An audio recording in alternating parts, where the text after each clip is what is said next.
Along the coastal region of Shanghai, a picturesque city nestled against the boundless sea, the setting sun gently gilded every corner of its tranquility with shades of gold.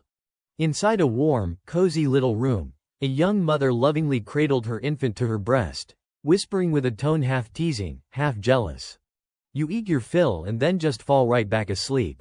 Oh my, you really make your mother love you and envy you all at once." For her child, she had grown used to sleepless nights. When her tender gaze rested on the baby's slumbering face, her heart sank with a weight of affection. For her, as long as her child could grow up healthy and strong, every hardship was worth it. As for that little infant, however, do not let his innocent face fool you. Within him resided a mysterious system. Energy plus one, energy plus one, energy plus one. The moment had come. He had crossed over into another world. A voiceless cry echoed in his mind when he realized he had just been reborn into the body of an infant with undeveloped intelligence. At a glance, it was obvious he was destined to be the protagonist. Right before his eyes, a system interface quietly appeared. Name: Lin Zishen. Age: 33 days. Biological classification: ordinary carbon-based organism, frail and low-level. That cold line of text left Zishen stunned. Inside, he exclaimed, "So there is even a golden finger cheat." The astonishment flickering behind his babyish eyes was nothing short of an adult soul rekindled. Time flowed quietly until Lin Zishen reached 3 months old, cherished and adored by his parents, who tended to him daily with care and boundless expectations. One quiet moment, as the baby lay obediently in his mother's arms without fuss or tears, Zhang Yuanxin murmured softly, "What a child who truly puts one's heart at ease." His father, Lin Yusheng, smiled and added, "This little one looks like a natural anomaly. If he does not grow up to be a gene fusion warrior, he will probably end up a high-grade cybernetic soldier." At that exact moment, the system interface surfaced once more before Zishen's eyes. Total number of stone strikes, 10,000. Reward: unlocked skill, only advancement, no regression. This rare ability allowed him to train specific parts of his body to grow infinitely stronger. Though still bound by the limitations of carbon-based life. Though he did not yet fully grasp it, Zishen vaguely felt his body being reinforced. His imagination ran wild with endless visions of the future. What the hell did gene fusion and cybernetic soldier even mean? Was it something like Spider-Man, or maybe Iron Man? Another month passed in the blink of an eye. When Lin Zishen turned 4 months old, on a night so silent it seemed the world itself had fallen asleep, he trained relentlessly in the living room, which had secretly become his martial arena for practicing how to crawl. The system coldly displayed, learning to crawl. Vitality plus 1. Body coordination plus 1. Crawling skill plus 1. Though only 4 months old, he had already learned to sit and crawl. Yet to avoid arousing his parents' suspicion, he only dared to cultivate his body in the cover of night. By the 5th month, he could already take a few wobbly steps, though as usual, he revealed this only under the veil of darkness. Once again, the system chimed in, learning to walk. Vitality plus 1. Body coordination plus 1. Walking skill plus 1. Thanks to the protective skill only advancement, no regression, Zishen had reached the realm of walking at just 5 months old. Still, to keep his secret, he feigned ignorance. Not until he reached 6 months did he finally perform in front of his parents, pretending to have just learned how to sit. "At last, I can finally crawl and sit openly before them," he muttered in his heart. At that very moment, the television was broadcasting shocking news. What kind of life do you want to live, as a cybernetic soldier or as a gene fusion warrior? The broadcast quickly shifted to breaking news: the resurgence of exotic beasts. Those who had chosen gene fusion or cybernetic augmentation needed to form an alliance to face this growing threat. For the first time, Zishen felt a gnawing sense of unease in his heart. He began to wonder, was this still Earth, or a strange world that had evolved beyond imagination? Humanity, after decades of life and death struggle, had forged 2 divergent paths in their war against the beasts. One path was mechanization, remaking the human body with advanced technology, turning people into living weapons capable of battling monstrous creatures from the abyss. The other path was more dangerous yet full of potential: gene fusion, absorbing fragments of the beast's power to fight fire with fire. At this thought, Lin Zishen could not help but feel fortunate. Though thrown into a chaotic world, at least he possessed a mysterious system, his talisman of survival, a safeguard that could allow him to evolve, endure, and perhaps even reshape destiny itself. But just then, a sudden crash startled him. He whipped his head around, eyes sharp with caution. The door opened, and a young woman stood there, smiling warmly. "Hello, I am Shu Main, your new neighbor. I have brought a small gift as a greeting." She quickly gestured behind her, continuing, "This is my husband, Shen Jianian, and our daughter, Shen Qinghan. We look forward to your kind consideration." And so, that day became the very first milestone etched in Lin Zishen's memory, the day he first met Shen Qinghan. In Zishen's tender memories, that little girl was his very first friend in this strange new world. Though he had no way of knowing it yet, the thread of fate between them had already begun to tremble, foreshadowing a future where their lives would be inseparable. Time drifted quietly by like a passing breeze. By the time Lin Zishen reached his 7th month, his entire body moved with the agility of someone who had undergone rigorous training. The system interface continued to display: training to run, vitality +1, body coordination +1, running speed +1, athletic skill +1. Soon after, another message appeared: learning to jump, vitality +1, body coordination +1, jump height +1, jumping skill +1. To ordinary eyes, he was nothing more than an infant practicing movements. But to Zishen, this was the secluded cultivation of a future master. At last, he even began to recite his own silent mantras. Learning to speak, mental strength +1, language ability +1, thought expression +1. Thanks to the foundation of his unique skill, only advancement.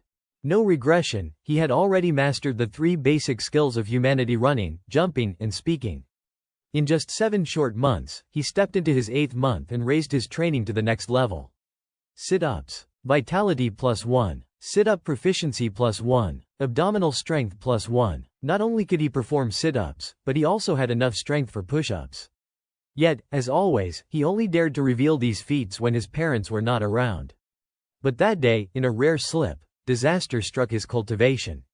When his mother, Zhang Yuanqin, stepped into the room, she froze at the unbelievable sight: her 8-month-old son was doing sit-ups in broad daylight. She rubbed her eyes repeatedly, as if trying to dispel an illusion. She muttered to herself, "What on earth could it be that Shen is really exercising?" Yet when she looked again, Zishen was lying peacefully in his crib, sleeping like an angel. She sighed, shaking her head. "I must be overworking on my novels again. I am starting to see things." For Zhang Yuanqin's profession was none other than being an author, specializing in novels for male audiences. Realizing his mother had dismissed her suspicions, Zishen let out a silent sigh of relief. That was close. Phew, I need to be more careful from now on. I can't let my martial arts master identity slip. But only a few days later, as his mother was bathing him, she suddenly let out a panicked scream. "Honey, come here right now, something unbelievable has happened." From the outer room, Lin Yusheng came running in at full speed. "What is it? Is something wrong?" Zhang Yuanqin's eyes were wide as she pointed at their son. Shen. He is only 8 months old, and he already has abs." Her words left Lin Yusheng stunned. He stood frozen for a few seconds, his mind replaying all the strange signs he would noticed about his son, from the superhuman appetite to the unusually steady gait, and now, a sculpted set of abs like carved stone. After a moment of silence, he suddenly burst into delighted laughter. "Praise the heavens, dear, we have given birth to a prodigy. Our son is a 1-in-a-million genius." The more he thought about it, the more exhilarated he became. As though he had won the lottery. Our Shen is destined for greatness. If he does not become a gene fusion warrior, then he will surely rise as a high-grade cybernetic soldier. His profession, not so different from his wife's, was that of a novelist, one who wrote hot-blooded science fiction for young men. By sheer stroke of fortune, Lin Zishen once again narrowly escaped exposure. His secret cultivation had almost been revealed in broad daylight. Yet his father had mistaken him for a rare genius instead. To have both parents as novelists who specialized in male-oriented fiction was, in truth, an immense blessing for a transmigrator like him. But when it came to true geniuses, he was far from the only one in this extraordinary world. One day, as he sat watching television with his mother, a shocking news report flashed across the screen. A prodigy from an ancient martial arts clan in the capital, with a heritage spanning over 1,000 years, had at the age of just 2 lifted a 20-kilogram weight with one hand, born with extraordinary strength. Hearing this, Zhang Yuanqing gently stroked her son's head and said softly yet with confidence, "My Shen Shen is no less gifted. He, too, will one day be an outstanding talent." Lin Zishen's round eyes lit up with admiration and curiosity. Mother's words are always spot on. But, when I turn 2, will I really be able to lift 20 kilograms with one hand? As it turned out, just as he had suspected, the moment he turned 2 years old, within the confines of their old storage shed, Zishen effortlessly lifted a 20-kilogram weight with a single hand. His expression calm and unshaken. "It is done. Thanks to only advancement, no regression, I have reached the realm of a toddler weightlifter." Pride swelled in his chest, but before he could fully savor it, a familiar voice called out from outside.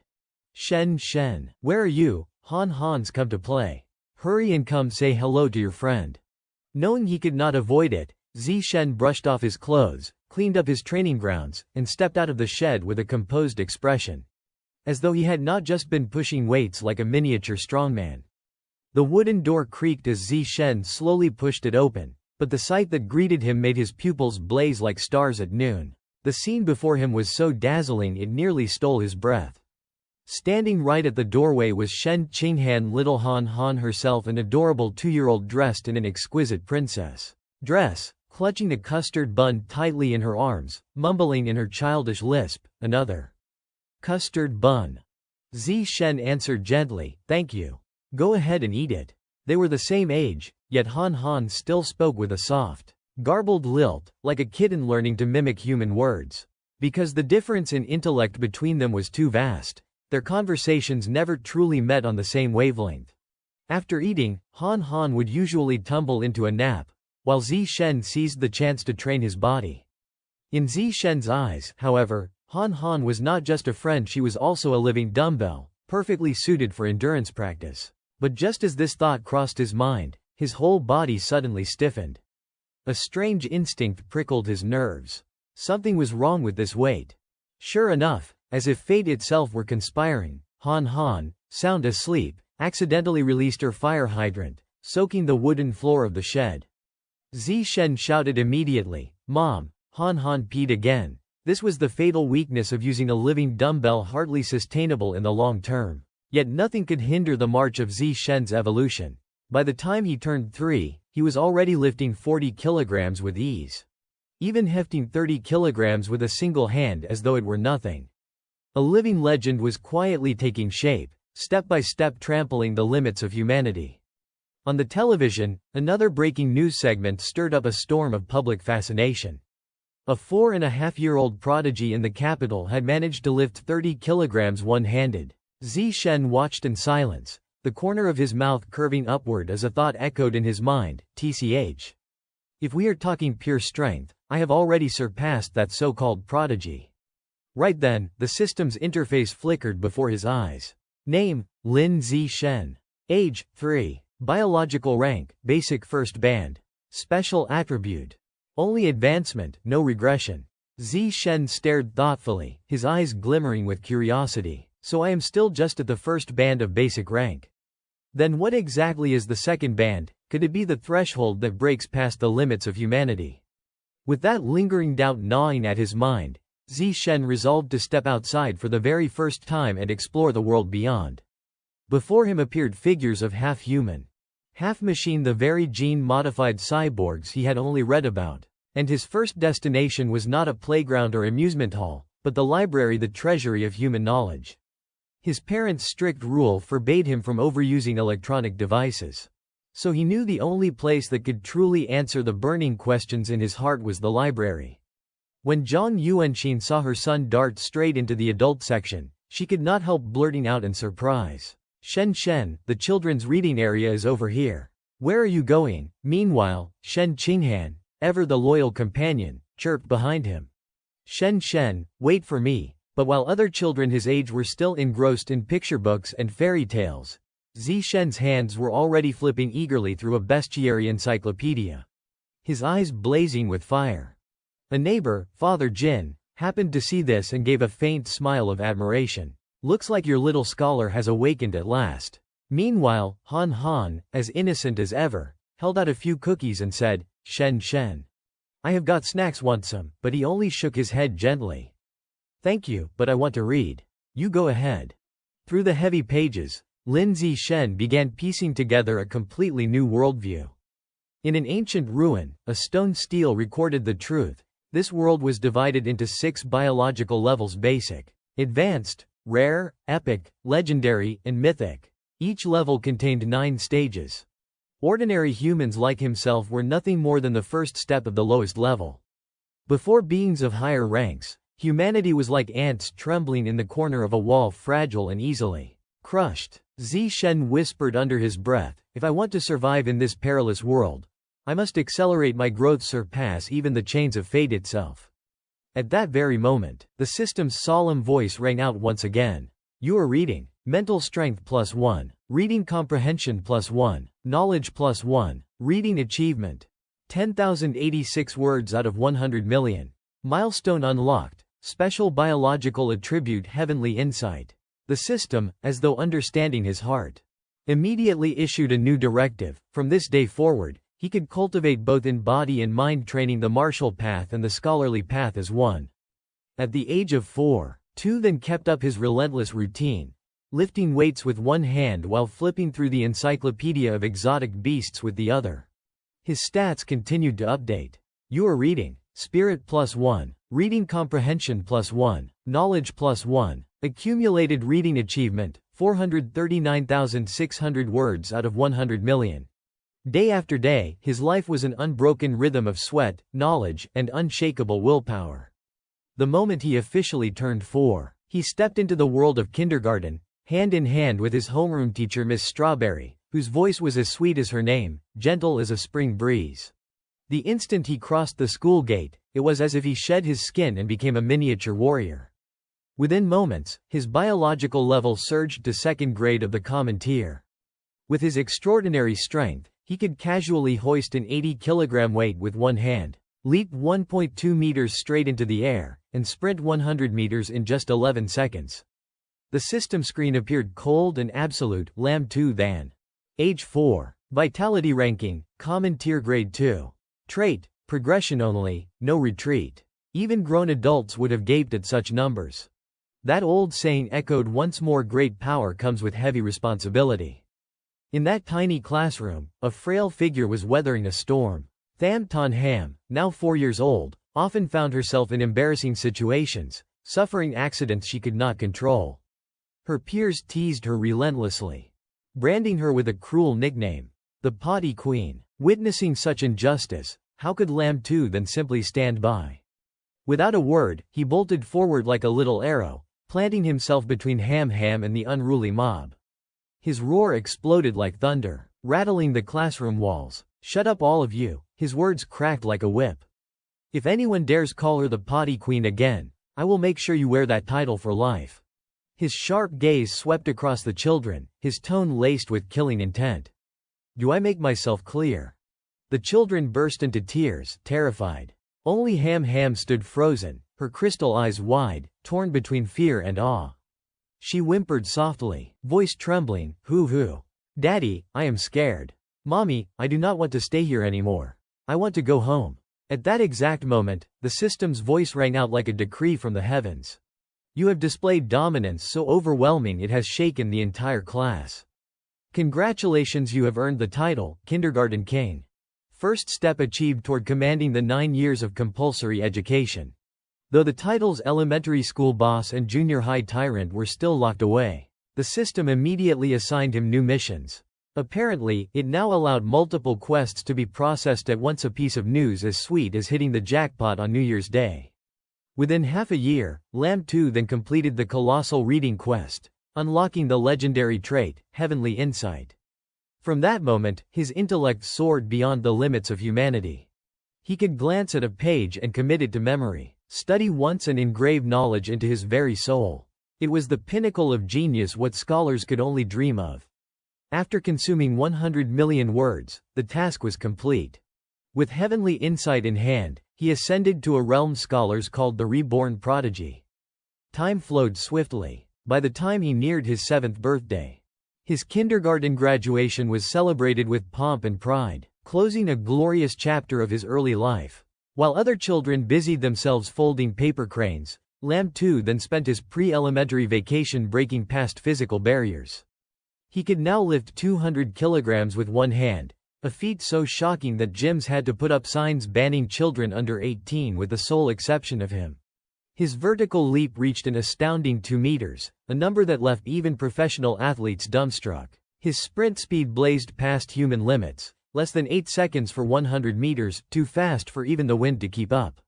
Under the blessing of heavenly insight, he quietly completed nearly the entire elementary curriculum in his spare time. He nurtured a burning ambition to claim the title of elementary school boss, not just as a symbol of academic prowess but as the ultimate emblem of schoolyard authority. Then, on a radiant morning at Sunshine Elementary in Sun High City, destiny shifted again. Lam Tu then officially joined the ranks of primary schoolers, his gaze piercing through chalkboards and lecture notes as if nothing could hide from him. Having already self-studied middle school and high school materials, to him, conquering elementary school was no more difficult than riding a dragon across a stream. But accolades mattered little compared to his supreme objective, seizing the throne of elementary boss as swiftly as possible. At the National Math Olympiad for elementary students, he effortlessly claimed the championship trophy. Standing tall at the pinnacle, his teacher's eyes welled with tears, as though she had won the lottery. "Well done, Tu Than. Next week is the language arts exam, and I am putting all my hopes on you." In his free time at school, he often tutored Tham Ton Ham. Holding a book with grave authority, he looked at her and instructed with the air of an ancient scholar, "Repeat after me, grandmother." The little girl stammered as she repeated the word, but in doing so accidentally mispronounced it into something embarrassingly inappropriate. Tu then immediately straightened his face and corrected her on the spot. "Wrong, say it again. Remember, same sound, but not the same meaning." Though Tham Ton Ham did not possess any extraordinary talent, her diligence and obedience were so unwavering that it felt worthy of a medal for perseverance. After an entire semester of grinding effort, she rose all the way to 2nd place in the grade, while the number 1 spot remained firmly in Lam Tu Than's grasp, as unshakable as a tripod cauldron. To speed toward his greater goal, he did not just bury himself in books, he also stormed through the school's sports competitions, smashing record after record without pause. Just as it seemed everything was falling into a predictable cycle of repetition, a new factor appeared. Stirring the stagnant air with fresh winds, a mysterious transfer student. The teacher walked in with a radiant smile and announced lightly, "Today our class will be welcoming a new student." As soon as her words fell, the girl stepped into the classroom. Her gait was unhurried, but she carried with her an aura so unusual, it did not belong to the mundane world. The teacher continued, "Everyone, let us welcome Bak Tuyid." What made Lam Tu Than wary was that faint, intangible feeling and unfamiliar energy that clung to her like a veil, something that clearly did not belong to the realm of ordinary humans. From a distance, Bai Shui's appearance was worthy of the name that spoke of beauty itself. Her platinum hair shimmered like strands of silver. Her skin was pale and smooth as the season's first snow, and her cheeks, faintly tinged with pink, carried a dreamlike charm that made her the natural center of attention wherever she went. As she drifted lightly past, Shenhan leaned closer and whispered to Lin Zishen. "Zishen, her hair is so pretty, like winter snowflakes." But he did not answer. His eyes had grown somber, and his mind was too weighed down to bother responding to such clumsy admiration. When she reached her desk, Bai Shui quietly pulled out her chair and sat without making the slightest sound, like a cold gust of wind passing without a trace. Her seat had been arranged directly behind Lin Zishen's. In his chest, a thought pulsed like a dull drumbeat. What mattered was not whether this girl was talented or ordinary, but the strange aura clinging faintly to her body, something not of human origin. Could she be someone with fused genetic bloodlines, or a descendant of those once implanted with experimental genes?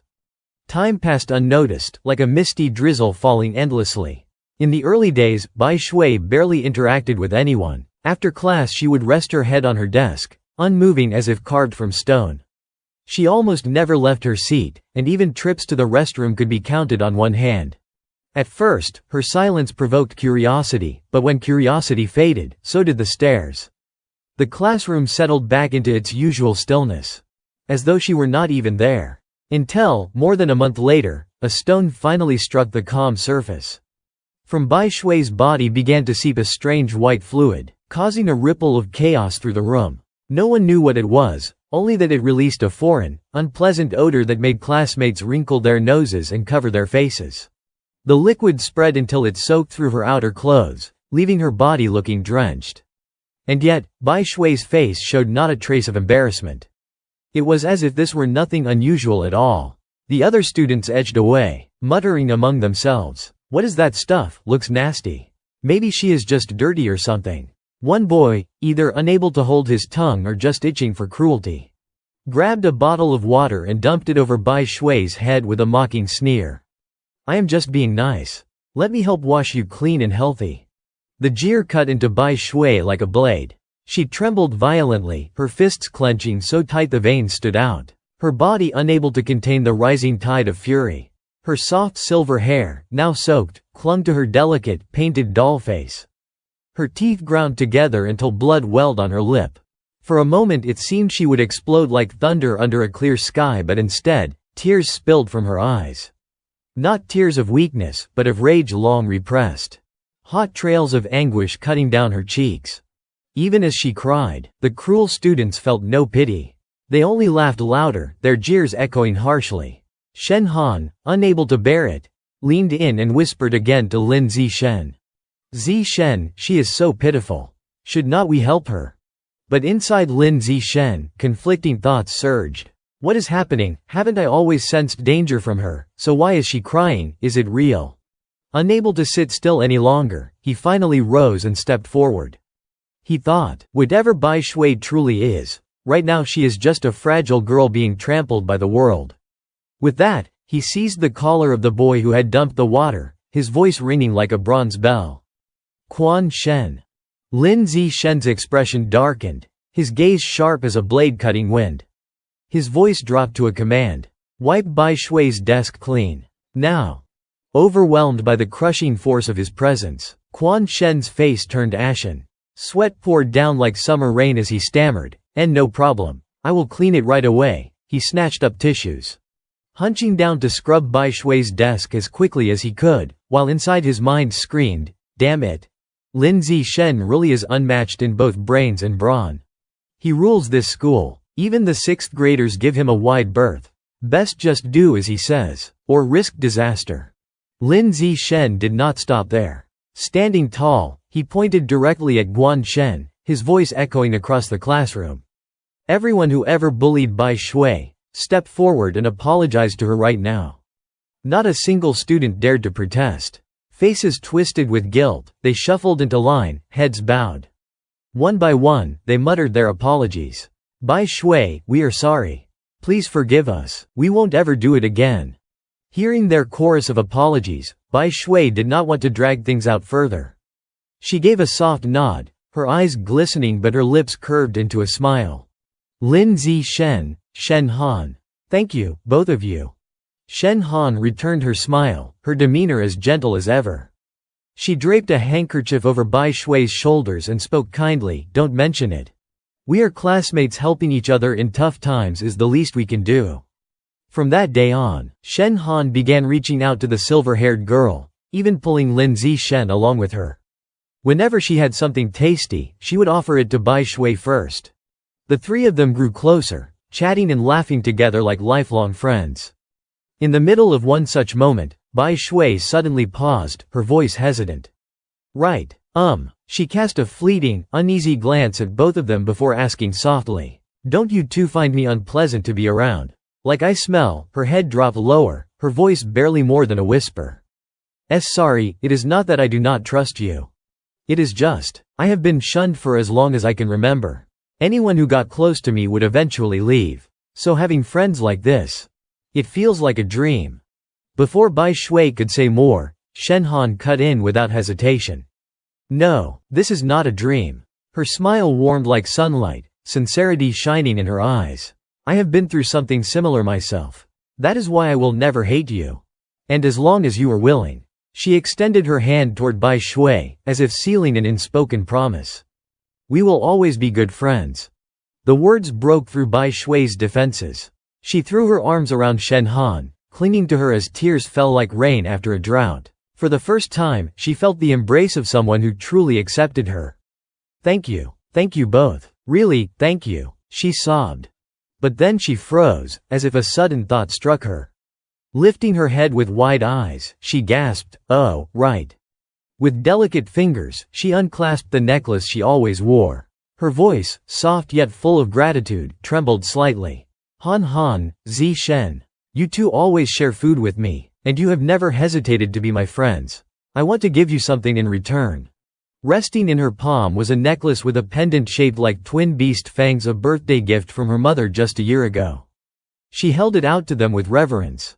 I hope you won't mind. I want us to stay friends forever. Moved by her sincerity, Shen Han did not hesitate. She accepted the necklace, treating it like a sacred token of the bond the three of them had just forged. It was a silent vow, yet as unshakable as carved stone. Her smile bloomed with radiant joy as she raised her voice like she wanted the heavens themselves to remember. We will always be the best of friends. But that joy was short-lived. Just when Shen Han thought their friendship would last forever, disaster struck. A shocking piece of news left her stunned. What did you say? Bai Shui is transferring schools. Lin Zi Shen's expression darkened as he gave a solemn nod. Yes, I saw it with my own eyes. She went to withdraw her records. The memory burned clear in his mind. Passing by the principal's office, he had seen Bai Shui and her father signing documents. She bowed politely. Apologizing for the trouble, the principal only smiled. It is fine. Your transfer paperwork is complete, and everything will remain strictly confidential. That scene left Zi Shen more certain than ever Bai Shui's true identity was far from simple. From that day forward, none of them saw her again. Perhaps the girl with silver hair and distant eyes would remain nothing more than a fleeting memory of their youthful days. Time slipped by, until one quiet night beneath the hanging moon, the world seemed momentarily still. Yet compared to Bai Shui's mysterious departure, what happened next became the true turning point for Zi Shen. That evening, he was massaging his mother's shoulders with tender care. Mom, is the pressure okay? He asked softly. She smiled, clearly pleased. Perfect. I spent the whole day writing my novel, but thanks to you, my little Shen, the soreness is gone. It was all thanks to the specialized massage technique he would mastered through his celestial human talent, a skill useful not only in study but also in caring for his parents. As they talked, the television suddenly cut to a breaking news report. The headline thundered, "Prodigy of the capital shocks the nation again." At just 10 years old, the boy had successfully fused with a beast's gene, lifting a massive boulder weighing over 1,000 pounds with ease. Lin Zi Shen's eyes widened in disbelief. It is him, he has already begun gene fusion. Just then, Lin Nansheng stepped out of the bathroom, towel in hand. Shaking his head with a small laugh, he said, "That capital kid again, sure, he looks impressive on screen, but who knows, maybe it is all just hype. Probably another gimmick to make money later by selling products." His voice was calm, deliberate. That family has been a martial arts powerhouse for over 1,000 years in the capital. Do you really think they would not possess cutting-edge gene fusion technology? But Zhang Yuan Han furrowed her brows, countering sharply. Even if they do, that does not justify using their own children as test subjects, does it? Her husband did not back down. In a martial family, the sacrifice of self for the survival and strength of the clan is the only true path. Otherwise, how could they be called a noble house? She scowled, cutting him off with clear disapproval. Yeah, you always know best. Zhang Yuan Han's voice dripped with irritation. As the two parents bickered on about the gravity of bloodline fusion, the boy, the one hailed as the capital's prodigy, stood silently, lost in thought. That other kid had only ever been able to lift 100 kilos with one hand. Yet now, after undergoing bloodline fusion, his strength had quintupled, reaching 500. By comparison, Zi Shen at just 8 years old had already been able to hoist a 300-kilo weight with a single small hand. He did not need bizarre fusions to prove his worth. Just recalling that fact was enough to make him clench his fist, eyes blazing with conviction. His potential was far greater. Hope swelled in his chest, the future shining brightly before him. But in the very next moment, a sudden news flash on the television drained the warmth from his body. Terror crashed down like a tidal wave, sweeping away his earlier confidence. The screen filled with chaotic images, skies blackened by smoke, flames devouring the horizon. A grim news anchor's voice cut in. A catastrophic beast attack had just devastated a neighboring country. The footage was horrifying. Grotesque creatures, nightmares-given flesh, rampaged through the streets, tearing into helpless civilians. Witnesses had managed to capture the carnage on shaky recordings, and one fact became clear: the dominant species in this assault was none other than monstrous rats of impossible size. One clip showed a young woman caught in the chaos. A massive rat seized her in its claws, jaws yawning wide. Its razor-sharp teeth gleamed with death. She screamed in blind panic, "Help me, somebody, please." Her cry was cut short. Before anyone could react, the abomination swallowed her whole, blood spraying in a sickening burst. Her final scream died away, snuffed out along with her life. After that horrific disaster, government agencies launched an immediate investigation. It did not take long for a shadowy force to be exposed. The results revealed that the entire riot had been orchestrated by a heretical cult. They were the ones who had bred, manipulated, and unleashed those mutated rats into the world. The authorities quickly issued a call for unity, urging all nations to stand together and help Manhwa eradicate this threat once and for all. This cult was nothing more than a gathering of traitors, selfish rebels who had willingly sold themselves to darkness, bringing calamity upon humankind. The boy could not help but feel a quiet gratitude that he had been born in a powerful nation, one still stable enough to give him the safety and structure he needed to grow and sharpen his abilities. But that thought had barely formed when a deafening noise from outside made him flinch. His face drained of color, eyes widening in terror as though demons lurked beyond the window. Frozen, he stole a glance outside, dread pressing against his chest. The words slipped out of him in a trembling voice. "What is happening out there?" Another thunderous boom shook the glass, sending his heart racing. Without hesitation, he bolted toward the source of the sound, his movements taut with urgency. His hand shot out, yanking the curtain aside in a blur. What he saw left him speechless. Countless figures, half human, half machine, hovered in the air, drifting together in eerie unison, all moving toward the same destination. He frowned, unsettled. Why had so many cyborg enforcers of the government suddenly deployed at once? He could only hope everything was still under control. Soon enough, the night gave way to dawn. Sunlight spilled across the familiar narrow streets as he and Shen Han walked side by side toward school. Zi Shen urged her along with a playful impatience. "Come on, we will be late." She smiled apologetically. "Sorry, I kept you waiting." The moment the words left her lips, his eyes went wide, catching something he could hardly believe. "Huh," he gasped, darting closer. His hand clutched the small fang-shaped pendant resting against her chest. It was glowing faintly. Han, your beast fang. It is shining." She startled, glancing down, and sure enough, light shimmered softly from the charm. It was the first time he had ever witnessed such a strange phenomenon from her necklace. He had no idea where it came from, but an instinct whispered that it must be the remnant of some beast.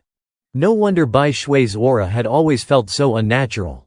It had to be because of this. The glow faded as quickly as it appeared, leaving no clue behind. Yet the cyborg's overwhelming presence the night before and now this strange relic left Zi Shen with a gnawing unease, as though a storm was already on the horizon. As the two hurried along, they passed a woman lounging against a wall. She was dressed loosely, a half-burned cigarette smoldering between her fingers. Just as they walked by, she spoke up, her voice playful and sharp. "Well, are not you a cute one?" Her knife-like gaze flicked over the two children before narrowing with interest. "What are you two, siblings, or something else?" Shen Han answered without hesitation, flashing a sunny smile. "We are not siblings. We have known each other since we were little childhood friends. And we are still best friends now." The woman's lips curled into a sly grin. "Childhood sweethearts. Huh, I could almost be jealous. If only I had someone like that." Her eyes lingered on them, studying, before she asked casually, "But you are still young. Where are your parents? Why are you walking to school alone? Shen Han's smile did not falter as she prepared to explain. Our parents, they. But before she could finish, Zi Shen gripped her hand tightly and cut her off, his voice firm. Don't. Without looking back, he quickened his pace, pulling her along. We will be late. Hurry. After a tense, hurried walk, the two finally arrived safely at the school gates.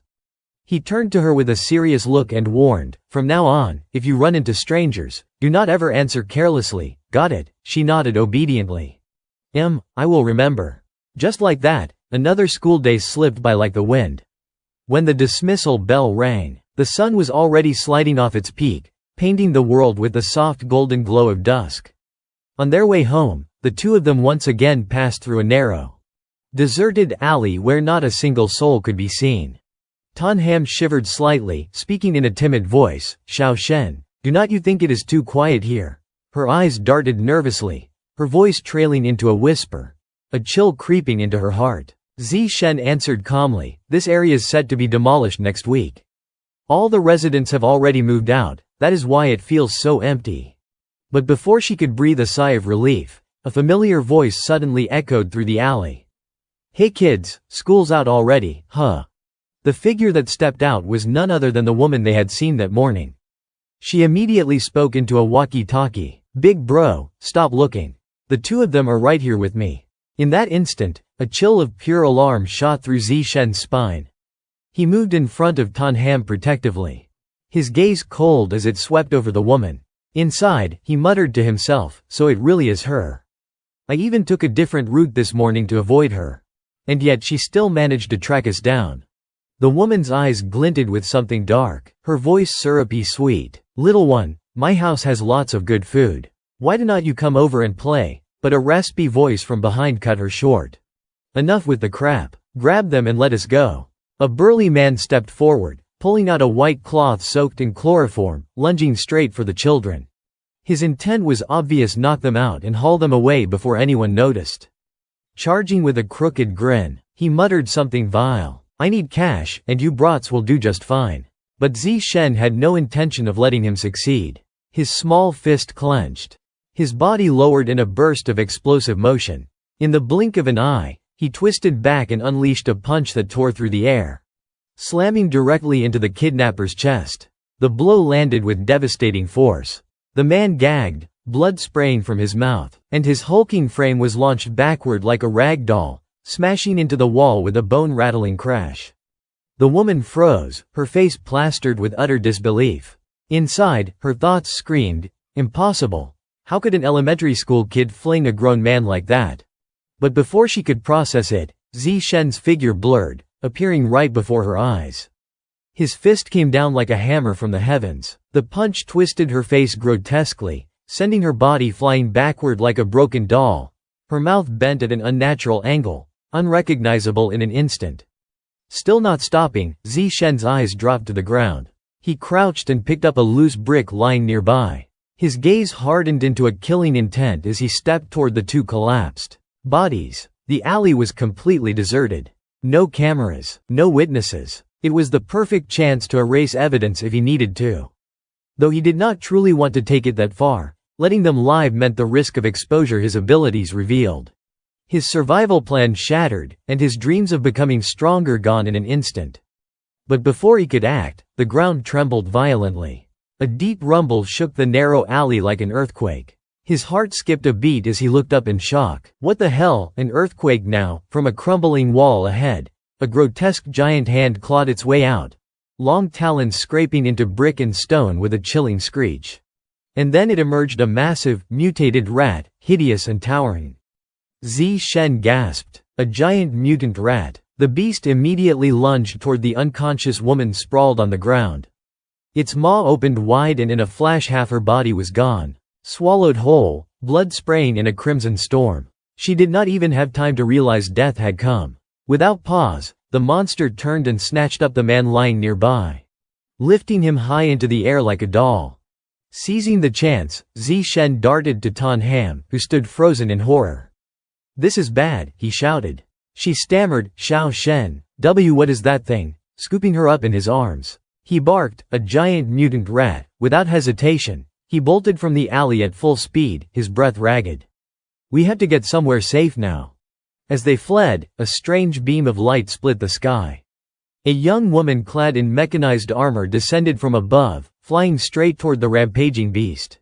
The sight sent a rush of relief through Zishen's chest. He tilted his head up, hope flaring in his eyes. A cybernetic warrior, already, the reinforcements had arrived far faster than he ever expected. Before the rat could wreak more havoc, the armored woman thrust out her hand, her presence radiating overwhelming might. "Suppress," she roared. From her arm, a surge of energy erupted, followed by a volley of metallic tubes launching open. "Sleep gas," she shouted. Mini rockets streaked out, trailing plumes of thick white smoke as they bombarded the monster. The rat shrieked, thrashing wildly under the sudden assault. A barrage of explosions thundered through the alley, blasting debris in every direction. Shards of stone rained down while dust clouds billowed skyward, choking the air and blotting out the fading light. The relentless barrage of firepower shredded the mutant beast's body piece by piece, blood splattering, fur charred to ash. Its once terrifying form was now a ruined, pitiful sight, strength draining fast, exhaustion etched into every movement.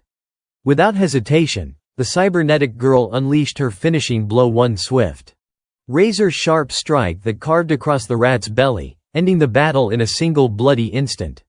Yet deep inside, Zishen quietly judged her performance. Her combat level was not that high. Her attacks, though systematic, lacked immediate efficiency. She had first relied on tranquilizer rounds to weaken the rat, then struggled in close combat for nearly 7 minutes before managing the kill. Still, it could not be denied that this giant mutant rat was a fearsome opponent. Fully grown, its body could stretch over 3 meters, its biological level rivaling that of a standard Tier 5 fighter. Fortunately, the two of them had survived this time. That battle etched a new realization into Zishen's heart: he needed to train seriously, no more half measures. The moment he performed a weighted squat, the system's notification chimed. Squat, blood +2, leg strength +2, squat proficiency +1. Even as the threat of mutant rats lingered in the shadows, life continued forward, relentless as a turning wheel. Before long, Zishen and Tan Ham celebrated their 9th birthday together in warmth and laughter. After making their wishes, they exchanged birthday gifts. Thanks to the mysterious blessing of the Heavenman Grace vessel, Zishen had managed overnight to carve a delicate wooden hairpin by hand for Tan Ham. Her face lit up with a radiant smile as she accepted it, her eyes shining with pure joy. "Thank you, Xiao Shen. It is beautiful, I really love it." Time slipped by, and the two of them graduated from elementary school, stepping into the threshold of junior high. The system updated immediately. Compulsory education, 9 years completed. Reward unlocked, strong bully weak trait pending. Title achieved, kindergarten king. Title achieved, elementary school big boss. Title pending, junior high tyrant. Zishen nodded, heart-burning with anticipation. Soon, I am close to earning that title. When I do, I will finally gain the strong bully weak trait. Determined, he threw himself into relentless daily training to accelerate his progress. The system notifications piled up. Weighted push-ups x 1000, blood +2000, arm and chest strength +2000, push-up proficiency +1000. Before the new school year began, Zishen's vitality officially broke through to common Tier 3. Another chime followed, 10 km sprint completed. Blood +4396, speed +1000, endurance +1000, coordination +1000, running proficiency +1000. Biological rank up, common Tier 3. His physical stats surged dramatically. He could lift 700 kilograms with one hand, leap vertically 4 meters, and sprint 100 meters in a blistering 6 seconds. Yet, Zishen could not help but wonder how far had the so-called prodigy of the capital advanced by now. As if on cue, the night before school began, news of him flashed across the television. The report claimed that the 14-year-old prodigy had fused with the genes of a giant ant, allowing him to lift a 2,000-kilogram alloy block with a single hand. Zishen's mind raced with calculations. Ant genes increase strength by 4 to 8 times. If it is only 4 times, his natural strength should be around 400 kilograms. That means I am still stronger than him. In the years ahead, Shen nurtured an impossible ambition, to attempt a gene fusion plan so bold it made even his own heart tremble with yearning. Junior high had just begun, the opening of a new chapter filled with hope. Thanks to his outstanding achievements in elementary school, Shen became the target of fierce competition among the city's top principals, all eager to recruit him. In the end, he chose to enroll at Shanghai Middle School on one non-negotiable condition. Shen Tonham must be admitted into the same school, the same class. Before Shen even had time to get used to the new campus, the school board and homeroom teacher personally welcomed him, smiling like eager patrons, urging him to bring glory to their institution. After a few obligatory greetings, Shen quickly found an excuse to slip away, leaving behind the unwavering trust of his teachers. From now on, every exam, every record of the school would rest on his shoulders. "You are our pride, Xiao Shen. You are the best." The principal's words echoed like a royal decree. But the real reason he escaped was that the sports complex of Shanghai High School was simply too amazing. He and Han Han had already arranged a badminton match even before the opening ceremony. Tossing the shuttlecock into the air, Han Han called softly, "Xiao Shen, let us begin." Her serve was smooth, the shuttle tracing a graceful arc like a fairy's dance, but before it touched the ground, a stranger snatched it mid-air. A senior stepped forward arrogantly. "You two are freshmen, right? This area is reserved for us upperclassmen. But the little beauty here can stay. We do not mind taking turns training with you. Don't know how to play, no problem, we will teach you." Two others closed in, taunting shamelessly. Standing firm, Han Han said sternly, "Even if you are seniors, you should follow the order of arrival. We were here first." Shen's eyes turned icy, his voice dropping as though ready to unleash something devastating. "The rules are clear. Whoever arrives first gets the court.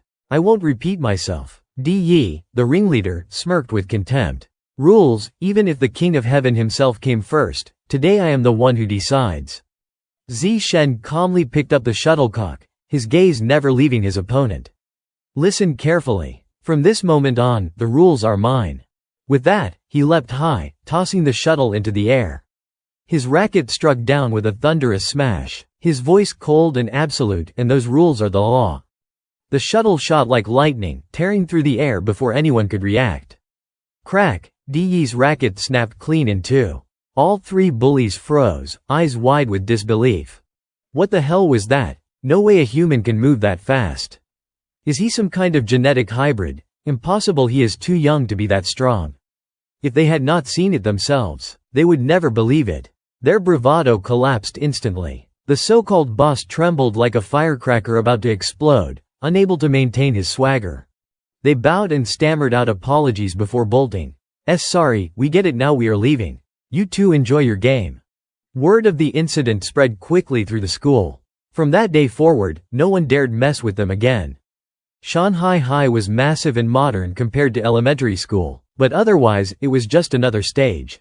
Shen passed through his high school years unbothered, immersing himself in books beyond the standard curriculum.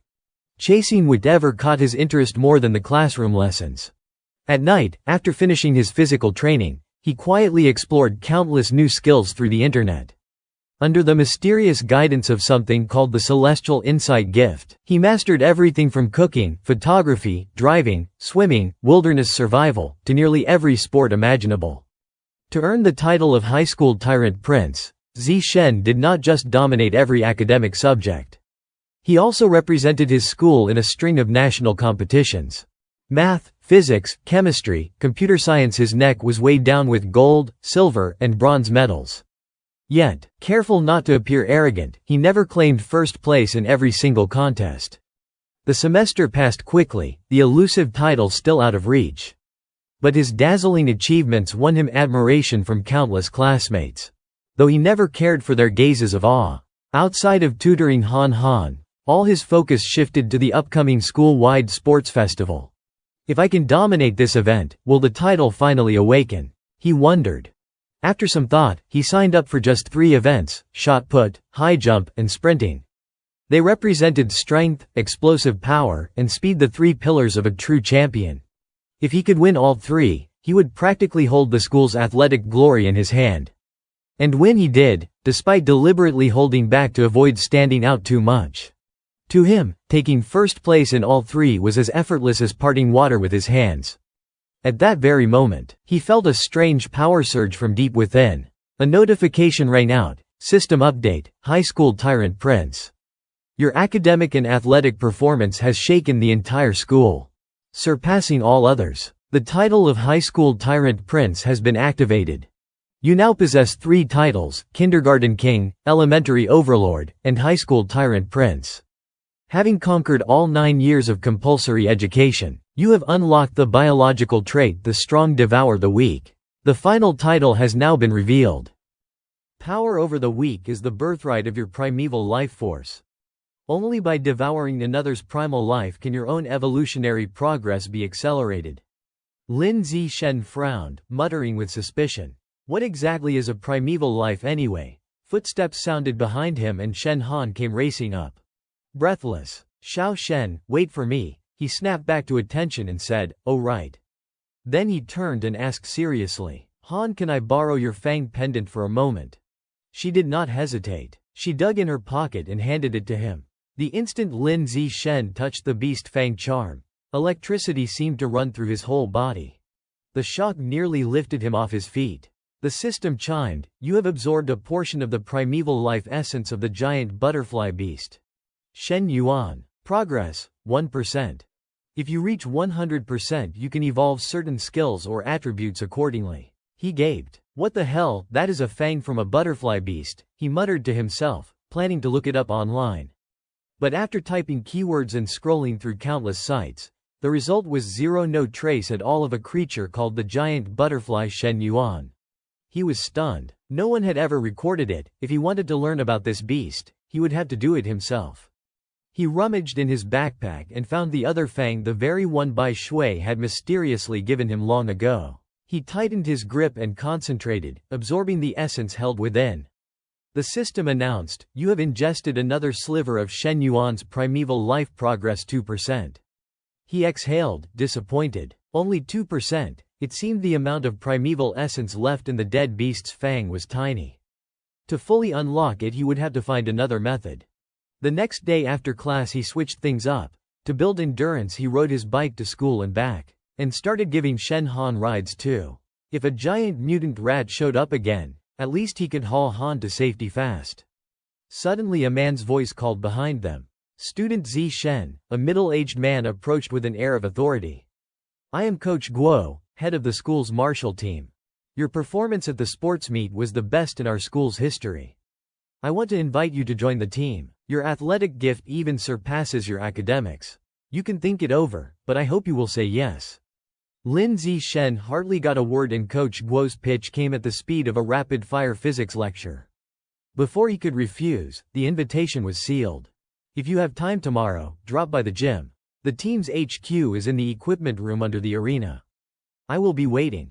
Sunset gilded the streets as Zishen's mind churned. In his palm lay the corpse of an unlucky mosquito he would just smashed.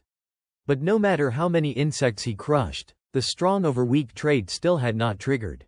It seemed only truly powerful beasts contained primeval life worth devouring. Without delay, he pulled out his phone and pedaled out toward the city center. He had a bold hypothesis to test. Could any kind of beast meat be found at the supermarket's meat counter? Something that might be from exotic beasts. They soon reached the large supermarket at the mall's center, neon lights and background music calling shoppers in. Lin Zishen lifted a tray of meat, scanning carefully. Everything was shrink-wrapped. If he could not touch it, his theory would be impossible to check. Just then the in-store announcement crackled. Fresh game cutting station is now open. Please place your orders at the counter. Perfect, someone's cutting meat right now. He turned to Shen Han. Han, wait here a second. I will go check the pieces over there. Lin Zishen moved toward the fresh meat counter. He knew the sight might make Shen Han uncomfortable, but if he wanted to test his theory quickly, there was no point in explaining it first. The truth was right in front of him. The instant his fingertip brushed the raw flesh, a surge of force rolled up through him and his heart hammered wildly. He was right, beast meat did contain rich primeval life essence. Seeing him startled, Shen Han worriedly asked, Zishen, are you okay? It is just a piece of meat. What is the big deal? Her eyes held a mix of excitement and hesitation. So, what does beast meat feel like? Is it different from regular meat? He scratched his head, embarrassed. No, not that different.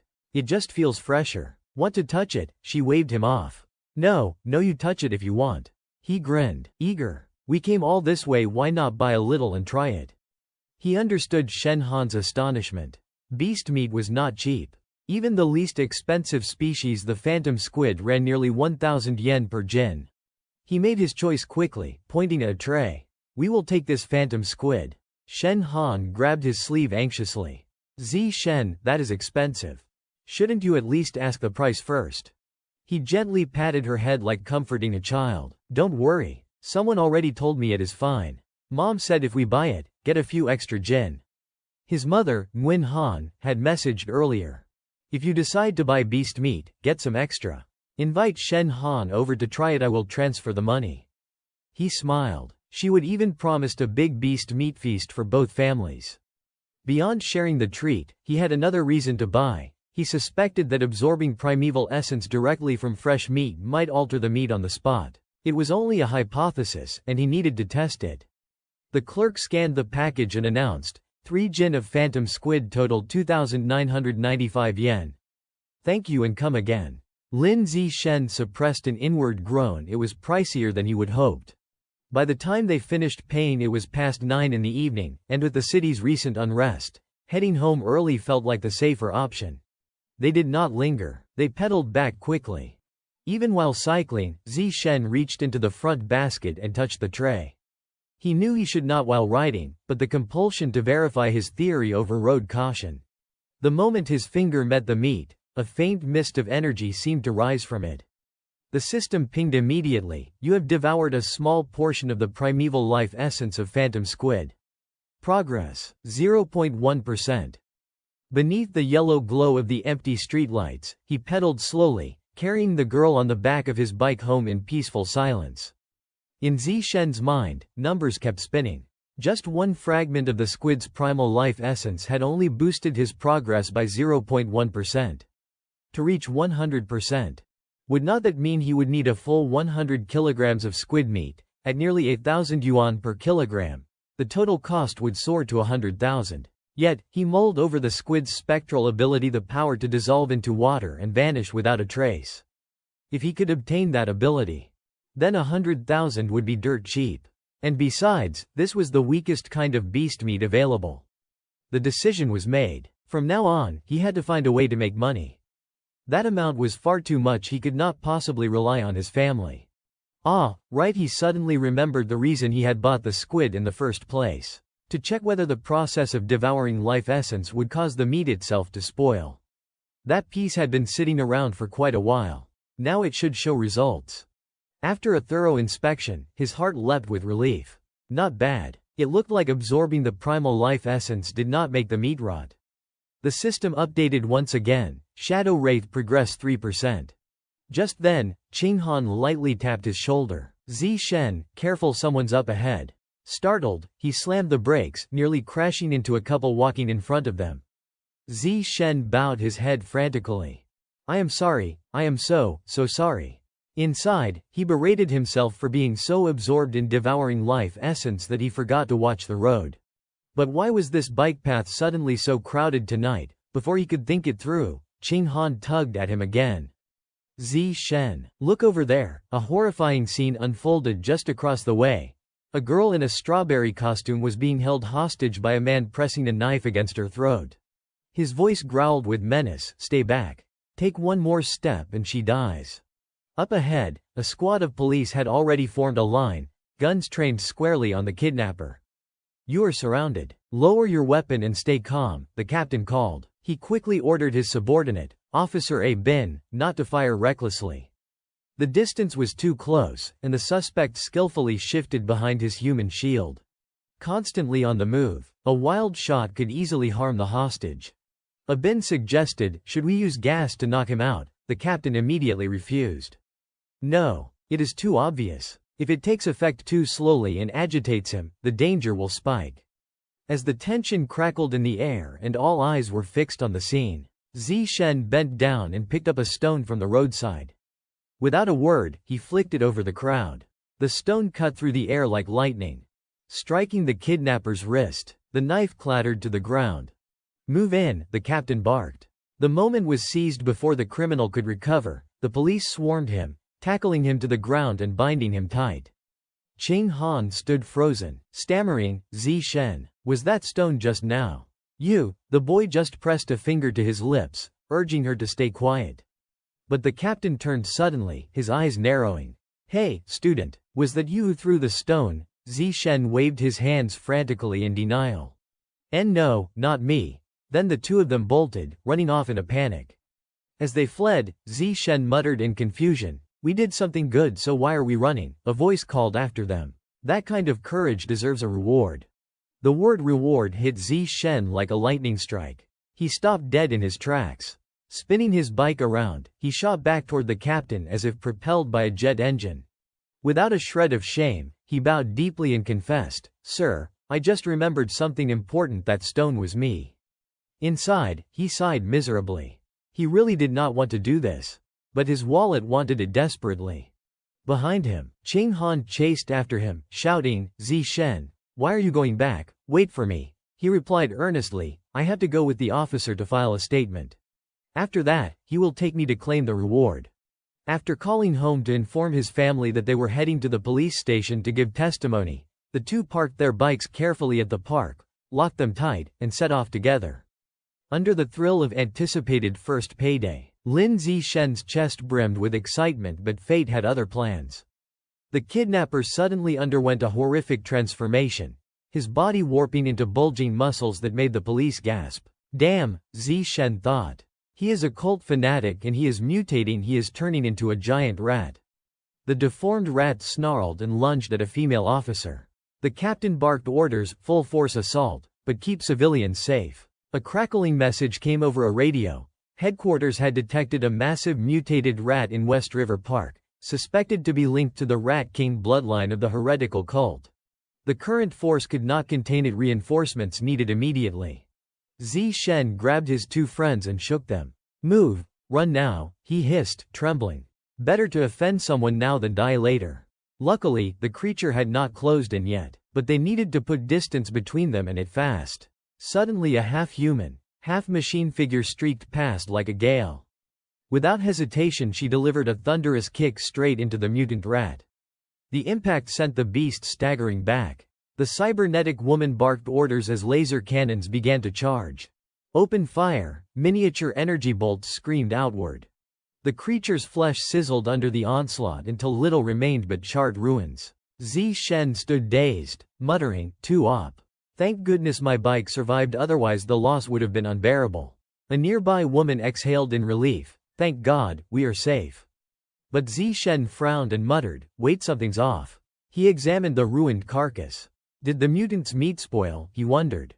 It seemed that once the primeval life essence had been drained, the meat would indeed degrade, just more slowly than he would expected. He needed a sensible explanation for this strange deterioration, and all signs pointed to that cultist. Grumbling, Shen tossed the burnt flesh aside. It was all his fault. Because the mechanized strike was so devastating, the meat had been burned to charcoal. Shen Han patted his shoulder to calm him. "It is okay. Xiao Shen. The important thing is we are all alive, that is what matters." Initially they were going straight home, but at the captain's request the three were taken by squad van to the precinct to cooperate with the official report. No one expected that amid the charred remains of the heretic there would still be a few relic fragments left. Oddly, a strange, almost pleasant scent lingered. Shen suddenly remembered the Fang Bai Shui had once given him. It still held a trace of life essence. That meant the burnt remains might still contain residual primeval essence. So could not I extract the Rat King genes from those leftovers, he thought, heart racing. How much of the Rat King's genes could a newly inducted cultist even absorb? There was no way to know without testing. Shen darted his eyes around, then stealthily pressed his fingers against the charred remains. His entire body froze as if encased in ice. A mechanical voice rang out inside his mind. "You have devoured a fragment of the primeval essence of the mutated giant rat." Assimilation pattern, 5%. Zi Shen's heart skipped a beat. So much from just that, it seemed the freshness of the corpse directly affected how much essence could be absorbed. Sitting up front, Officer A Bing suddenly turned around. Hey, student, sit still and hold on tight. Don't move around carelessly. Zi Shen stretched and pretended to yawn. Oh, no worries. I just sat too long and needed to stretch my muscles a bit. He forced himself to remain calm. A Bing might be gullible, but the captain surely was not someone who could be fooled so easily. Inside the security office, the captain spoke with formality. I have already submitted an application for a bravery award on your behalf. But answer me honestly, at that distance, in dim light, how could a high school student like you throw a stone so accurately, hitting the cultist's knife hand dead on? Zi Shen shrugged casually. Maybe it is because I train my right arm a lot. The captain narrowed his eyes, studying the boy with suspicion. Just then, Shen Han burst into the room, calling out, Xiao Shen, look, someone's here to pick us up. Zi Shen spun around, startled. Mom, why are you here? We could have gone home ourselves. Queen Han hurried over, face pale with worry, and wrapped her son tightly in her arms. You are not hurt, are you? You scared me half to death. Zi Shen softened his voice. Don't worry, Mom, I am perfectly fine. Actually, I might even get a bravery award for helping tonight. But her tone hardened. Xiao Shen, promise me next time you are in danger, the very first thing you must do is run to safety. What I want most in this life is to see my son grow up healthy and unharmed. Not to watch him weather storms and bleed. Zi Shen nodded as they walked out together. Don't worry, Mom, I promise. Next time I will put my safety first. As they left, Zi Shen's sharp ears caught two female officers whispering. These rat god cult fanatics are getting bolder every day. They have even infiltrated colleges, luring students from cultural departments who are not eligible for proper gene fusion yet. The other officer clicked her tongue. That student who got shot tonight. He was from Guangnan University, all because those bastards lured him in. We have to wipe out that filthy rat's nest. Then a grim voice added, but wiping them out is only temporary. The only true solution is to destroy their so-called god, the Rat King himself. Zi Shen's brow furrowed. The Rat King. Back home, he immediately dove into the net's massive databanks. Sure enough, articles upon articles about the rat god cult flooded the screen. His eyes froze on one headline. The Rat King was seeking to evolve into a transcendent being by ordering his followers to gather rare resources for his transformation.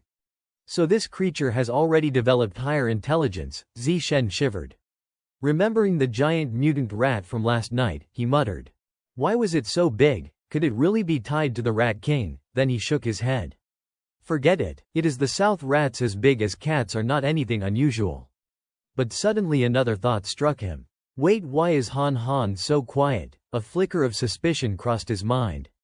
Could it be that, whenever Han Han was panicked or stressed, he always reverted to childlike mannerisms, unable to hide his emotions? Yet this time, Zi Shen's instincts told him it might be something deeper, perhaps tied to a hidden potential within Han Han himself. Elsewhere, Queen Han was stunned when she heard the news. What, the meat's gone? Zi Shen scratched his head sheepishly and explained, it was chaos back then, Mom, I did not pay attention. I think it fell. She sighed a long, heavy sigh. All right, as long as you are okay, that is what matters. The meat was gone, there was nothing to be done. Zi Shen exhaled in relief. He would dodged a bullet. The first round of questioning went smoothly. Afterward he went to talk with his father. Dad, that place, it was dangerous. It was not safe at all. His father laughed like it was nothing. Don't worry, I was born to work, my body's as tough as concrete. Zi Shen grew serious. Even if we would hidden the meat, it would have spoiled. Dad, his father blinked. What, how would you even know that? Just a guess, Zi Shen shrugged. Meanwhile at the security station the captain was still brooding. How could a middle school kid throw a stone with such force and precision? Suddenly his gaze snagged on something odd. On top of a filing cabinet something strange was curled up. Good God, where did this rat come from? How is it so huge? The mutated creature leapt down and let out a savage roar. Without hesitation the captain drew his weapon and opened fire. In class, Zi Shen let out a quiet sigh, his mind still tangled in last night's memories. Compared to that female android and the giant rat, he was still far too weak. If he wanted to improve quickly, the only path was to earn money fast and unlock more skills. But relying on scholarship prizes from academic contests was as slow as a snail's crawl.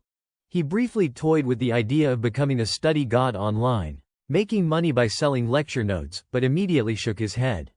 No good. Sure, it is quick money, but it draws way too much attention. He thought again. No, he was going about this the wrong way.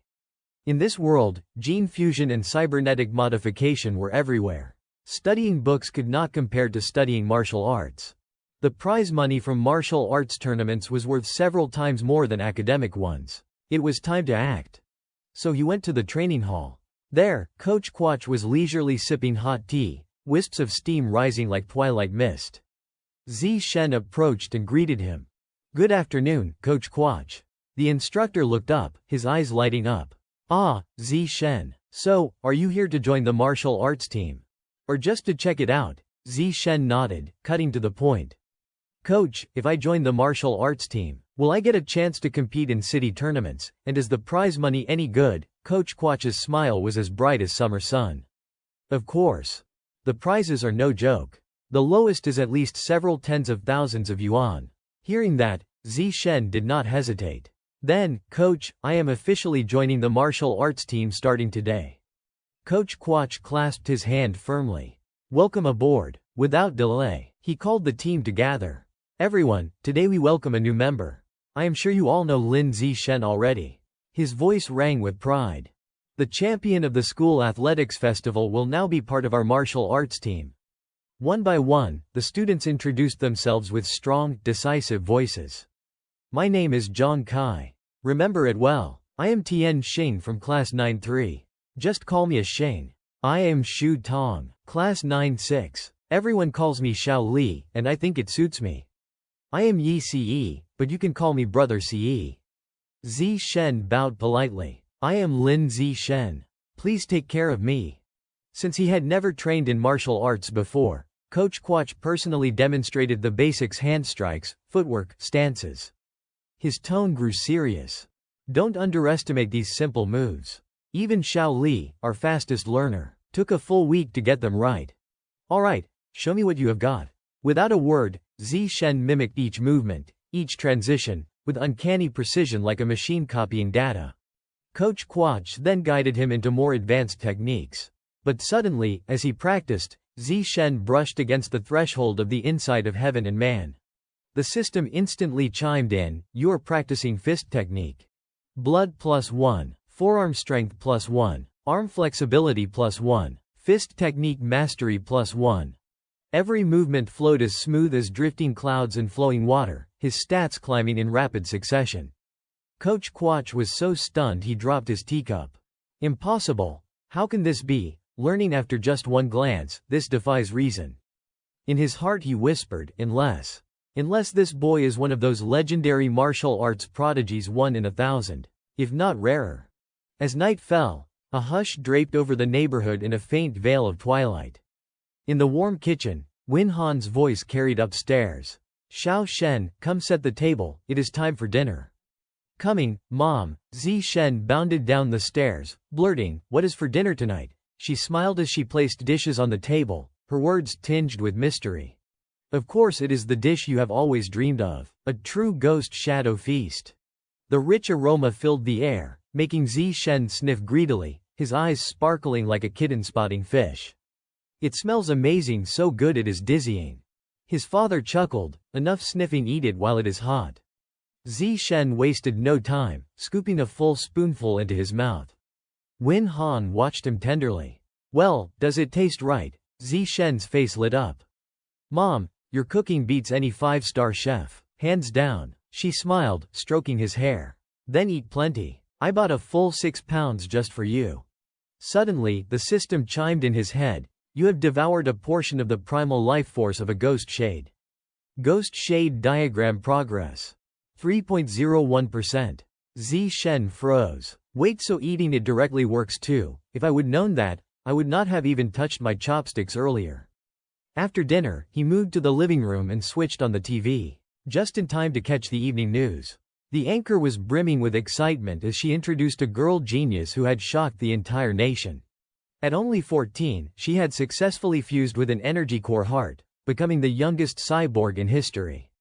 Once her energy core activated, she could lift a 2-ton off-road vehicle with one hand, sprint 100 meters in 3 seconds, and vertical jump 8 meters from a standstill. Zi Shen sank into thought. The child prodigy of the capital back then, or this so-called genius girl today who is actually stronger, a gene-fused human or a cybernetically enhanced one.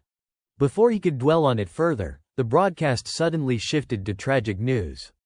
Security Captain Ha Zhan-sun had been killed in his office at 11 p.m. the night before. Surveillance footage showed the final image, a giant rat creeping into headquarters, and it was that very creature that had ended his life. A chill ran down Zi Shen's spine. Could it be the same giant rat from last night? I can't afford to slack off anymore. I have to train harder and fast. After weeks of relentless training, his sprint time for 100 meters had dropped to 4.6 seconds. He could vertical jump 5.51 meters and lift nearly 8,000 kilograms with a single hand. At the same time, he never slacked on martial arts drills either, since his ultimate goal was to raise his strength as quickly as possible for the upcoming tournaments. The next morning, Zi Shen headed back to the gym to learn new techniques, with Ham tagging along out of curiosity. Just then, a senior teammate approached with a friendly smile. "Zi Shen, you have not had breakfast yet, have you?" She handed him a carton of milk, her smile as sweet as honey. "Here, this is my late-night milk." Zi Shen declined politely. "Thank you, but that won't be necessary." From a distance, someone else gritted his teeth at the sight. "Damn it! First he stole the championship from me at the athletics festival, and now he dares reject a gift from my goddess." Suddenly, a figure stepped forward, blocking his path. It was Han Song. His cold voice cut through the air. "Stop right there." Without the slightest attempt at courtesy, he lashed out. "Don't you know basic manners? If you do not want to drink it, you could have come up with an excuse and given it to someone else like me, for example. Why choose to trample on her pride? That is downright rude. You have left me speechless. So now, drink it all." Refusing her gift is an insult, and insulting someone is the height of bad manners. Zi Shen's reply was calm and steady. "I am allergic to milk." Han Song's voice cracked. "Why you expect me to believe that?" His face twisted as he jabbed a finger at Zi Shen. "Zi Shen, do you dare accept my challenge? If I lose, I will never bother you again. But if I win, you will have to down that milk." The system instantly triggered. "You have activated an achievement battle. Defeat 1,000 opponents using primitive biological methods. Reward: evolutionary attribute granted through natural selection. Total defeated opponents must not exceed 1,000. Zi Shen's heart leapt. "Finally, I have unlocked a Tier 4 achievement mission." He gave a slight nod. "Fine then, let us fight." Word spread like wildfire. Students buzzed and crowds flocked to the gym to watch. Coach Guo stood in the center as referee. A senior stepped forward, eyes bright with encouragement. "Zi Shen, I will be cheering for you. Teach him a lesson." Another raised a camera. "Smile, I will snap plenty of great shots." Meanwhile, Zhang Kai ground his teeth. "They think I will lose. No way. He has been progressing too fast this past month. If I do not act now, what am I waiting for? Keep it quick, I have got dinner to get to," Zi Shen said, dropping a hint. Han Song answered without changing expression. "Fine. Let us get started." Coach Guo raised his hand and called for sportsmanship. "Friendship first. Competition second, begin." But then Zhang Kai interjected. "Wait, he only joined a month ago. I have been training for nearly 2 years. To be fair, I will let you strike 3 times first. No backing out." And like an arrow loosed from a bow, he lunged forward, delivering a thunderous punch. The blow slammed into Zhang Kai's face and he staggered, unable to keep his footing. He collapsed to the floor, frozen and stunned. Coach Guo blurted, "What, one hit and it is over?" The team members gaped. "Holy, what is this? Is it already finished?" Shen Han whooped, beaming. "He won, Zi Shen won." The other girls screamed in delight too. The system pinged immediately. "You have defeated an opponent, gained favor with the opposite sex, and been marked as a preferred companion. Progress: 1 per 1,000 toward the achievement. To unlock the ultimate skill, You must defeat 999 more opponents. Sensing opportunity, Shen seized the moment. Friends, he announced with dramatic flourish, why not make this a proper contest? Let us spar and learn together. At that, faces around him went pale as if struck dead. They would all been struck at the nerve. One by one, they suddenly found urgent excuses to leave. Oh, tutoring, gotta go. My mom called, dinner's ready. I feel dizzy, gotta head out.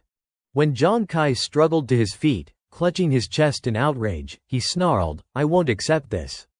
You hit me dirty. If you dare try that again, I will crush you. Coach Guo shook his head and said sternly, Zhang Kai, you must learn to accept defeat. Still, he could not fully dismiss the doubt. Was that punch real power or just a fluke? Time would tell. Gradually the crowd thinned. Most slipped away without a word. Then another senior stepped forward, face proud, and begged off politely, Hey, junior, could you not hit me in the face? 10 minutes later. To avoid things spiraling, Shen deliberately limited himself to a few practice exchanges. But even then, the seniors he faced were knocked down one by one, no mercy. Checking the system's battle log, he realized something important: the official achievement required formal defeats. Only the match with Zhang Kai had counted toward the 1 per 1,000 progress. Casual sparring, even if he won, did not register. He understood, friendly exchanges were not enough. He had to legitimately beat opponents in formal contests. Coach Guo's face lit up with pride. A genius, Shen, truly a prodigy. Just a month on the team and you are already our ace. With you, Shanghai Middle School will seize the championship at this year's regional martial contest. That comment made Shen's mind click. If I enter official tournaments, I can legitimately defeat many opponents. Each win will push that achievement forward. At that moment, Zhang Kai, who had been sulking, unexpectedly strode back out. Face flushed with new resolve. Shen, he announced, voice fierce, I, Zhang Kai, admit defeat and concede I won't complain a single word from now on. Even if you sit on my head. The nearby students gaped, stunned into silence. As the rest of the crowd dispersed, Zhang Kai still called after him weakly, wait, I have not finished. But the momentum had clearly shifted. Shen watched them go, a quiet smile settling on his face. He would turn a one-off challenge into an entire path forward, train hard, enter the official tournaments, accumulate legitimate victories, and with each certified win, the system's tally would climb. The road to unlocking that ultimate evolutionary reward, whatever it might grant, had just become a lot clearer. In this world, when students enter high school, they face only two choices: pursue academics or follow the martial path. And of course, the martial path is always the most coveted option. Determined to qualify for the martial arts program, Tan Ham began training diligently alongside Shen. After running 3,000 meters each day, she would continue with another hour of martial practice, refining her strikes and footwork. Beyond that, she stuck to a strict regimen of supplementary exercises like sit-ups and push-ups to build strength and stamina. At the end of each session, Shen would carefully massage her muscles and help her loosen up, making the intense training feel warmer, almost comforting. For his part, Shen did not allow himself the slightest distraction. The decisive martial arts entrance exam loomed ever closer, and his determination to unlock the secret of his own innate attribute drove him to push harder than ever. He poured every ounce of energy into training, reckless at times, but unwilling to slow down. Time slipped by like shadows across a doorway. After a month of relentless effort, the final day arrived at last, the day of the fateful exam. The tournament was held in the city's colossal arena, vast as an ocean, with spectators cramming every seat and pressing close around the central stage. In the waiting room, the air was thick with tension, as if an earthquake were about to strike. Coach Guo trembled as he scanned the match brackets, lamenting that their Shanghai High team had the worst luck, facing off in the very first round against the behemoth that was Shanghai number 1 High. One team member made things worse by pointing out that the opponents had a runner who could sprint 100 meters in under 9 seconds. The revelation was so crushing that the whole team felt like crying in Latin. Just then, Lin Shen calmly raised his hand and volunteered to take the first match. Though still sick with worry, Coach Guo finally nodded, allowing his ace to step up. As Lin Shen walked onto the platform, Shen Tanhan shouted encouragement from outside while Coach Guo nearly blew out his lungs, bellowing into a megaphone. Zi Shen drew a deep breath, squared his stance, and prepared himself. His opponent appeared, a towering boy, muscles bulging as though carved from stone. The giant gave a curt nod, admitting Zi Shen had some talent to even reach this stage as a freshman. But his tone shifted instantly, lips curling into a sneer as he mocked the little mushroom, barely a meter tall, with arms no thicker than a banana stem. He promised to show Zi Shen just how terrifying the difference in raw muscle and strength could be. The referee raised his hand and signaled the start. The giant charged at once, throwing a punch like a falling meteor. But Zi Shen did not flinch. With a simple tilt of his body, he slipped past the blow and countered with a lightning-fast punch to the opponent's chest. The crack of impact thundered through the arena. The massive body was hurled backward, crashing flat onto the ground, unconscious. The announcer was stunned speechless, stammering before finally declaring Zi Shen the winner. Outside the ring, Shen Tanhan leapt to her feet and screamed, "My little Zi Shen is a beast!" The Shanghai High team erupted, swarming Coach Guo in a jubilant mob, shouting that Zi Shen was insane, treating his opponent like nothing more than a pile of useless muscle. Meanwhile, the #1 high coach turned purple with rage, berating his fallen student for charging blindly and forgetting everything about technique. On the stage, Zi Shen received the system's notification, another opponent down, ranking points skyrocketing, elimination rate now 2 out of 1,000. He clenched his fist, heart blazing. These matches were the stepping stones to something greater. The opposing coach grit his teeth, determined to stop him. He called up the next fighter, Chen Feng, and ordered him to crush that freshman quickly. Chen Feng simply nodded, calm and collected, his composure far beyond that of his fallen teammate. When the referee signaled, Chen Feng immediately showed off dazzling technique, moving with blinding speed and unleashing a flurry of strikes. Zi Shen remained unfazed, blocking one devastating kick with a single hand. But the rebound force sent Chen Feng spinning through the air before he crashed onto the mat, out cold. Medics rushed in with a stretcher, shouting that he needed a CT scan immediately. The crowd was stunned into silence, whispers rippling like waves. What on earth had just happened? Some furious spectators shouted that the tournament must be rigged and demanded refunds. But the coach of #1 High knew better. Holding his head in despair, he realized this was not luck. That Shanghai freshman was the real deal. Back in the waiting room, he hastily reworked his strategy. He called the next student, a spiky-haired fighter named Gao Fei, and sternly warned him to focus on defense, insisting this time they could not afford to lose. But Gao Fei, brimming with confidence, simply reassured him with a smirk, "Don't worry, victory is already mine." Stepping onto the stage, Gao Fei secretly scoffed at Zi Shen's previous wins. To him, they were nothing but cheap tricks. With a sub-9-second 100 meters and years of experience, he believed himself untouchable. The crowd buzzed with admiration, many marveling at Gao Fei's reputation and blistering speed. Some even whispered that his father had undergone gene fusion, explaining his son's extraordinary talent. Everyone was certain Zi Shen's streak was about to end, though they had to admit the freshman had terrifying potential. The announcer shouted the start. Ignoring his coach's instructions, Gao Fei charged instantly, launching a savage kick like a mountain crashing down. Without pause, he unleashed a torrent of blows, activating his signature technique, flowing water shatters stone fist. The coach outside fumed, veins bulging as he roared at his reckless pupil. But Gao Fei only sneered, thinking defense was for cowards. A genius like him had no need for it. Meanwhile, Zi Shen easily dodged his attacks, even watching with interest, studying the technique and secretly learning it right there in the ring. Gao Fei grew increasingly frantic, every strike missing its mark, not even grazing a single hair. Panting heavily, he roared, demanding to know how Lin Zi Shen could dodge like some phantom. Zi Shen only smiled calmly and countered, "Got any other moves? Show me." Enraged, Gao Fei lunged again, unleashing a barrage of punches, but they were the same stale, predictable patterns. Zi Shen gave a slight nod, he had seen enough. It was time to end it. With a graceful slip past the final punch, Zi Shen snapped a clean kick to his opponent's gut, dropping him instantly. The arena went silent, stunned beyond words, before erupting in thunderous cheers from the Shanghai High crowd. Coach Guo and Shen Han clung to each other, shouting at the top of their lungs, "Our Xiao Shen is a monster." They celebrated his third straight victory, confident the rest would be just as easy. The following opponents were weaker still, falling one by one without resistance. Before long, Zi Shen had wiped out all 5 of their fighters single-handedly. 2 days later, history repeated itself as he crushed 2 more schools' lineups by himself. With such overwhelming dominance, Shanghai High marched proudly onto the championship podium.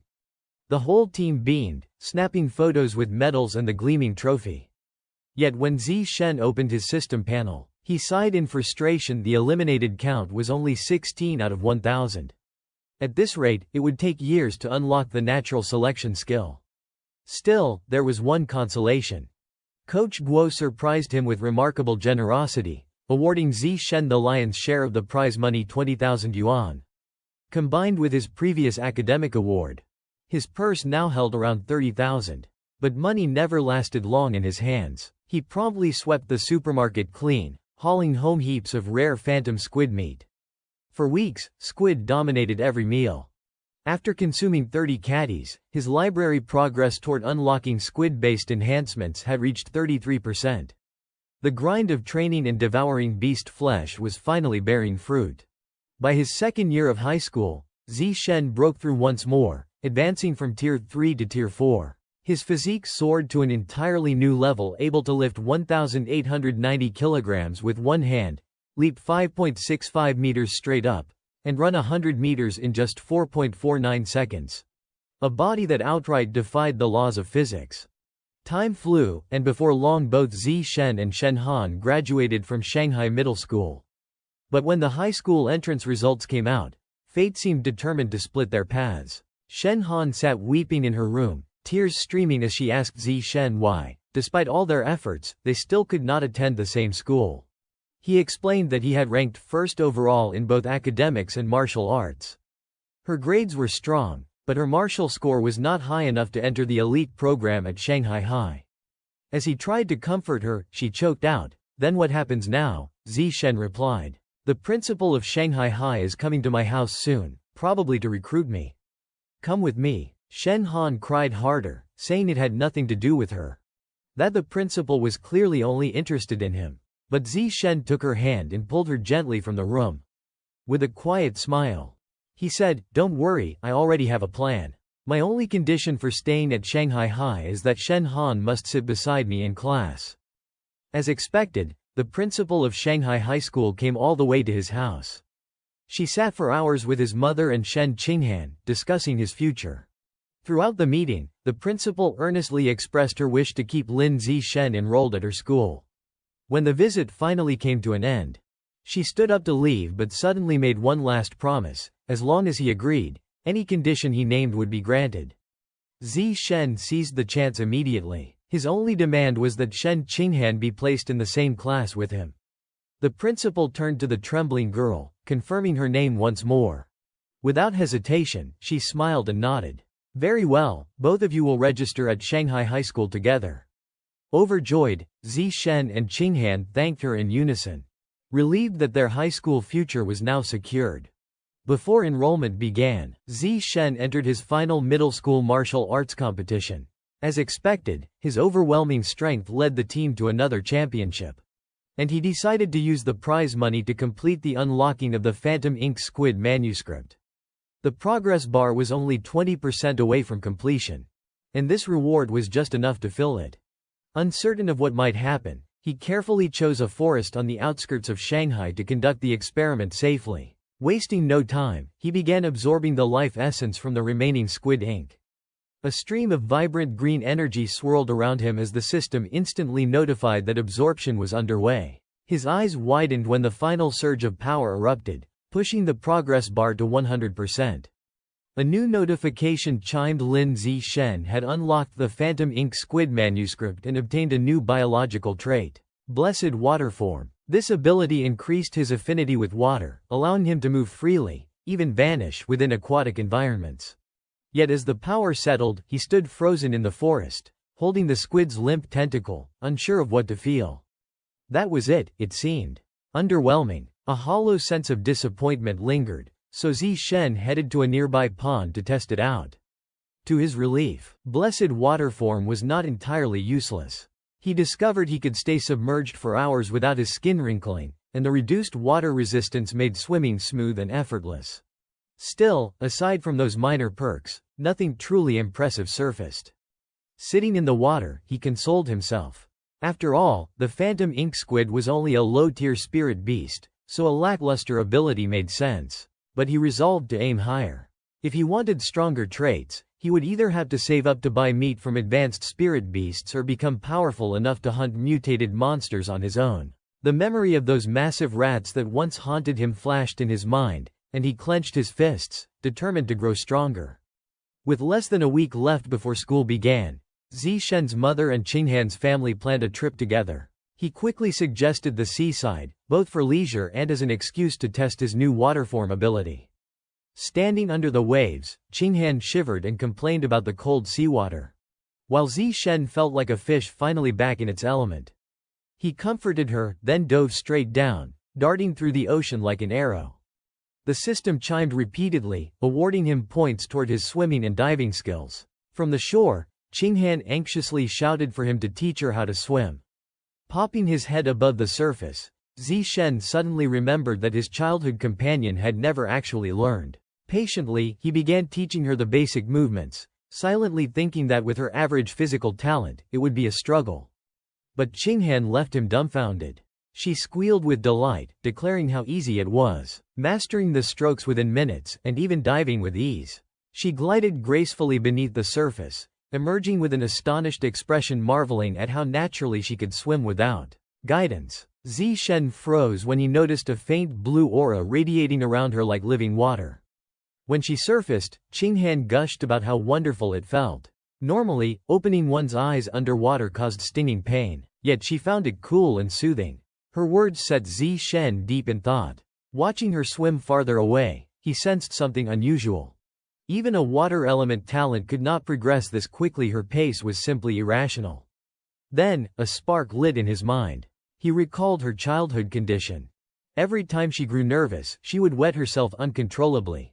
A shocking idea struck him. Could that embarrassing weakness actually be the sign of an innate, extraordinarily strong water-type constitution? The thought made his heart race with excitement.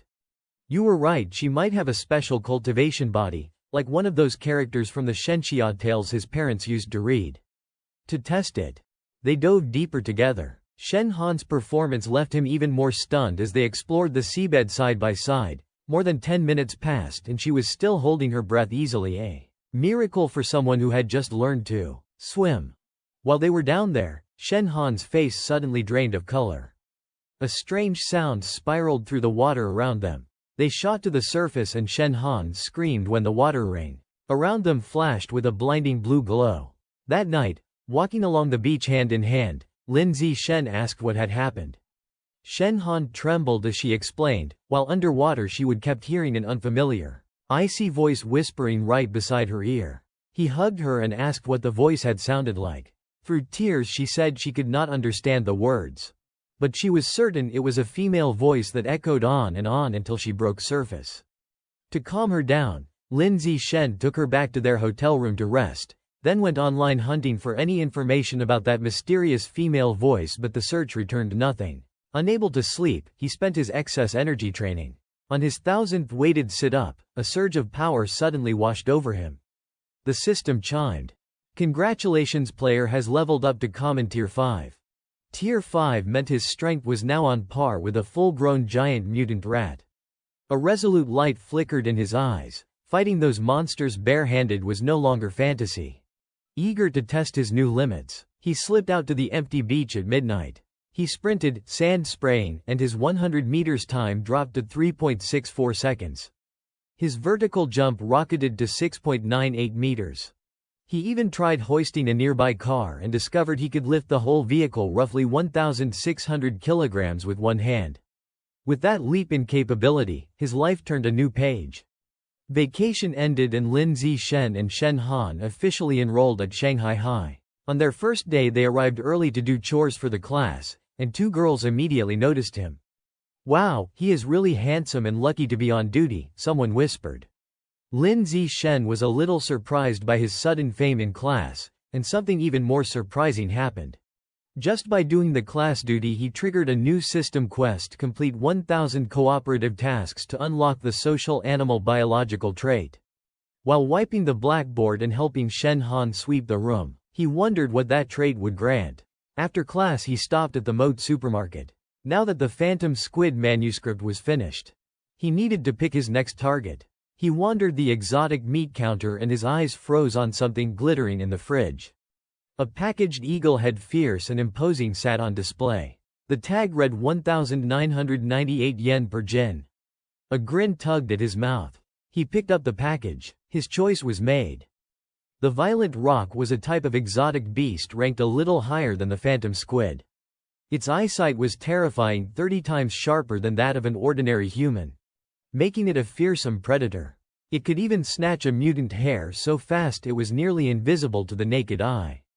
Zi Shen bought a portion of its meat, believing that if his vision improved even slightly, his combat effectiveness would soar. In short, judging from the description, unlocking the roc's diagram was absolutely worth it. The main reason was that its meat was relatively cheap compared to other high-tier beasts, only 1,998 yen per jin. Without hesitation, he began absorbing the life essence. 1 jin advanced the diagram's progress by 1%. After finishing the absorption, he examined the roc's leg meat in his hand. 1 jin equaled 1% progress. That meant he would need over 200,000 yen to fully unlock the violent roc's diagram. The realization struck hard. He would have to push himself even harder in high school tournaments to earn that kind of money. After all, the prize pools in high school martial arts competitions were much larger than those in middle school. Clenching his fists, tears streamed down his face. I have to unlock the roc's diagram before sophomore year, he swore to himself. Summer break ended, and at last, Zi Shen stepped into his high school life at Shanghai High. On the first day of the new semester, the principal and teachers introduced themselves to the class. Hello everyone. I am Han Yuanfeng, instructor for martial Dao cultivation and your homeroom teacher. Greetings, I am Tai Yuanfei, the instructor for mechanical reconstruction. I am Lu Deren, your genetics fusion teacher. And I am Cheng Bei, in charge of wilderness survival.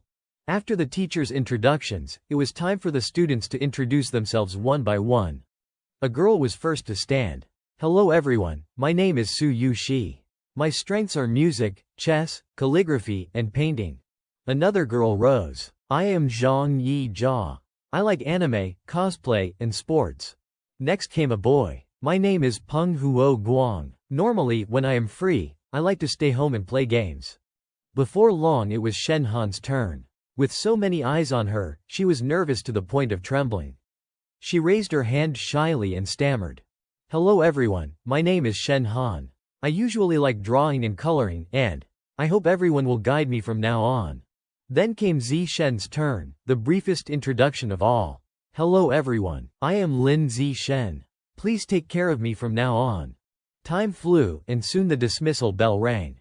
As they packed up, Shen Han's deskmate, Su Tan, smiled and asked, Han, what score did you get on the high school entrance exam? Caught off guard, Shen Han forced a smile and answered, I got 709. What about you, Su Tan? Impressive, you beat me by 10 points, I only got 698. What about your physical exam score? I did terribly, only 95. So embarrassing. Han's heart sank. The physical exam had a total of 100 points. Anyone scoring 95 was basically a genius among geniuses. I was not as good. I only got 79, she admitted softly, that is 11 points below the requirement for this elite class. Honestly, I should not even say it out loud. Her friend pressed on curiously. Then what was your score really? 94, 93. Han lowered her head even further, whispering, lower. Then, 92, 91, 90, her friend probed, not letting go. At that moment, Zi Shen walked over and set his hand firmly on Han's desk.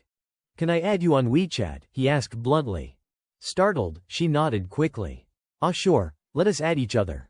Go ahead, scan me. Suo Shin's face flushed red. That handsome guy had actually asked to add her on WeChat. What kind of celestial luck was she blessed with today? Chen Han, watching her reaction, felt a quiet wave of relief. Thank goodness Zi Shen had stepped in and pulled her out of that awkward situation. If the questions had kept coming, she would not have known how to answer and would have only embarrassed herself further. After adding Suo Shin, Zi Shen turned to the others. You, let us add each other too. You scan me. Once everyone was connected, he went ahead and created a WeChat group for the four of them. To his surprise, a system chime rang in his head. Dang, you have successfully created a 4-person group.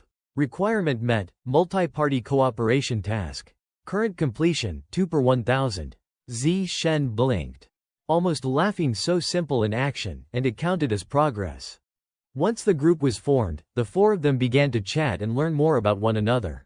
Yu was from the neighboring city of Nanguan, descended from a family that had run martial arts schools for generations. A true heir of a martial lineage. Yu had even taken 8th place in the city's youth martial arts tournament, an achievement that brought pride to his family. Suo Shin's family, meanwhile, owned a clothing business with several branches across their district. She was, in every sense, a little heiress. Zi Shen and Chen Han also introduced their own backgrounds, and before long the four of them had grown close enough to chat freely about anything. At one point, Yu raised a finger, grinning. Guess who is the strongest in our class? I bet none of you can guess it right. The conversation was about to wrap up, but his sudden question pulled everyone back in. Zi Shen, playing along, said, I think it is me. After all, I got the top score in our district's high school entrance exam. Yu's jaw dropped. Holy crap, Zi Shen, you are that good, that is awesome. But being the district's top scorer is probably still nothing compared to what I am about to tell you. He leaned in, suddenly serious. You won't believe this, but there are 2 monsters in our class. The principal spent a fortune to recruit them from Nanguan. He pointed toward the window. That guy sitting 3rd row from the front, by the window, Wang Shuji. He was the number 1 scorer in the entire Nanguan city entrance exam. Not only that, his 100-meter sprint time is 7.98 seconds. Then he gestured to the far right corner. And that big guy in the last row, Lu Gang. He is born with freakish strength. He can easily lift a 300-kilogram weight with just one hand. Chen Han gave a measured nod. Impressive. Suo Shin, on the other hand, gasped. No way. Are you serious? Zi Shen exhaled in relief. Those feats sounded scary, but compared to his own current level, they were child's play. 100 meters in 7.98 seconds, lifting 300 kilos with one hand. Both were benchmarks he had long since left behind in his childhood training. The bell rang again, signaling the next period. This time, textbooks were distributed. Martial arts cultivation, gene machinery integration cultivation, wilderness survival cultivation. 4 subjects, 4 core curriculums. Zi Shen had already read them all years ago, so during breaks he slipped away to practice on his own. The threat of the rat god cult was still looming. The police had caught a few heretics, but there was still no trace of the rat king himself. Zi Shen knew he needed to push beyond the 6th tier as quickly as possible, otherwise, if he encountered mutant rats, he might not have the strength to fight back. Their first practical class in the afternoon was wilderness survival. Instructor Cheng Boi pointed to a pile of branches and asked, "Does anyone know how to make fire by rubbing 2 sticks together?" Yu frowned. That skill's basically useless in daily life. Who'd ever bother learning it? But before the words had settled, Lu Gang and Wang Shuji sat down cross-legged and began working the sticks. Sparks flew. A small flame licked to life. What? Cheng Boi was dumbfounded. What is going on? You two can actually start a fire just like that. Wang Shuji smiled modestly. Back in middle school, I took a summer extracurricular course on it. Lu Gang shrugged. I just taught myself online back in elementary school.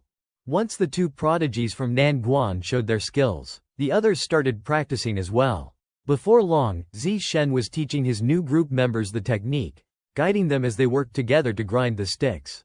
When the flames finally caught, Instructor Cheng Boi clapped his hands.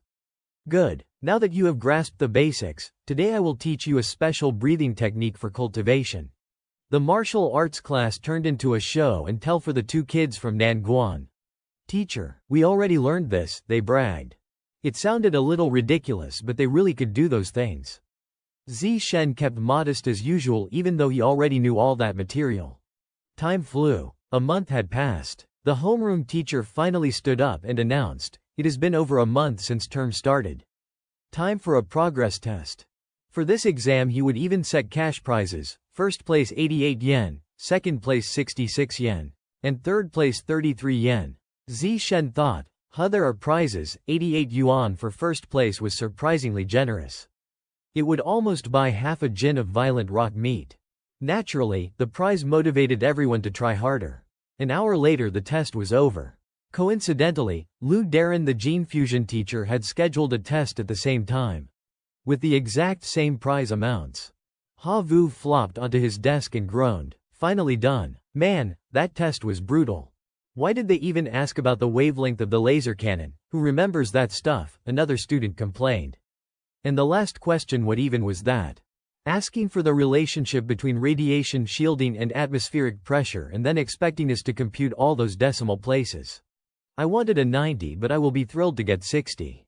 While everyone griped about the difficulty, the two Nan Guan kids started quietly comparing scores. "That test was tough," one said. "I think I will only get about 95. I tripped up on the final question." "Same here," the other admitted. "I guessed on the last one, so I will probably be a 95 too." Ha Vu clenched his fist, bragging again. Seriously, he felt like socking them. Teacher Lu De Ren stood at the front of the class, holding up a stack of test papers. "Everyone, the scores for the mechanical improvement exam are out." He began announcing the results. Guo Yanling, 52 points. Shen Qinghan, 61 points. Hearing that, Qinghan immediately turned around and whispered to Zishan, "Xiao Shen, I told you I would make it." Zishan smiled in return. Heaven does not let down those who persevere. It was worth the effort. Teacher Lu continued. Ha Yu, 88 points. The whole class turned to look at Ha Yu. "Excellent work, Ha Yu. Your paper was very well done. I am optimistic about your future." Seeing everyone's astonished looks, Ha Yu smirked. "Lucky, just lucky. The test happened to cover what I would studied." Then he added, "All right. Everyone in the group, once I get the 333 yuan reward for third place, I will treat you all to a nice meal." Teacher Lu raised a finger. "Lu Gang, 95 points. Wang Shu Jia, 95 points. You two also did very well. Just one more correct answer and you would have had a perfect score." The two boys beamed with pride. "Teacher, the last question required so many calculations. If I had 10 more minutes, I definitely would have solved it." "Same here." Teacher Lu nodded. "I believe you both have the ability." From behind, Ha Yu scowled. "Damn it, they are showing off again. But no matter what, third place is still mine."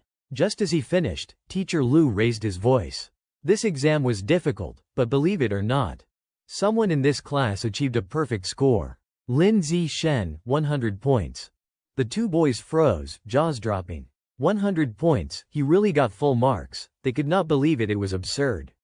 Even Ha Yu gawked at Zishen.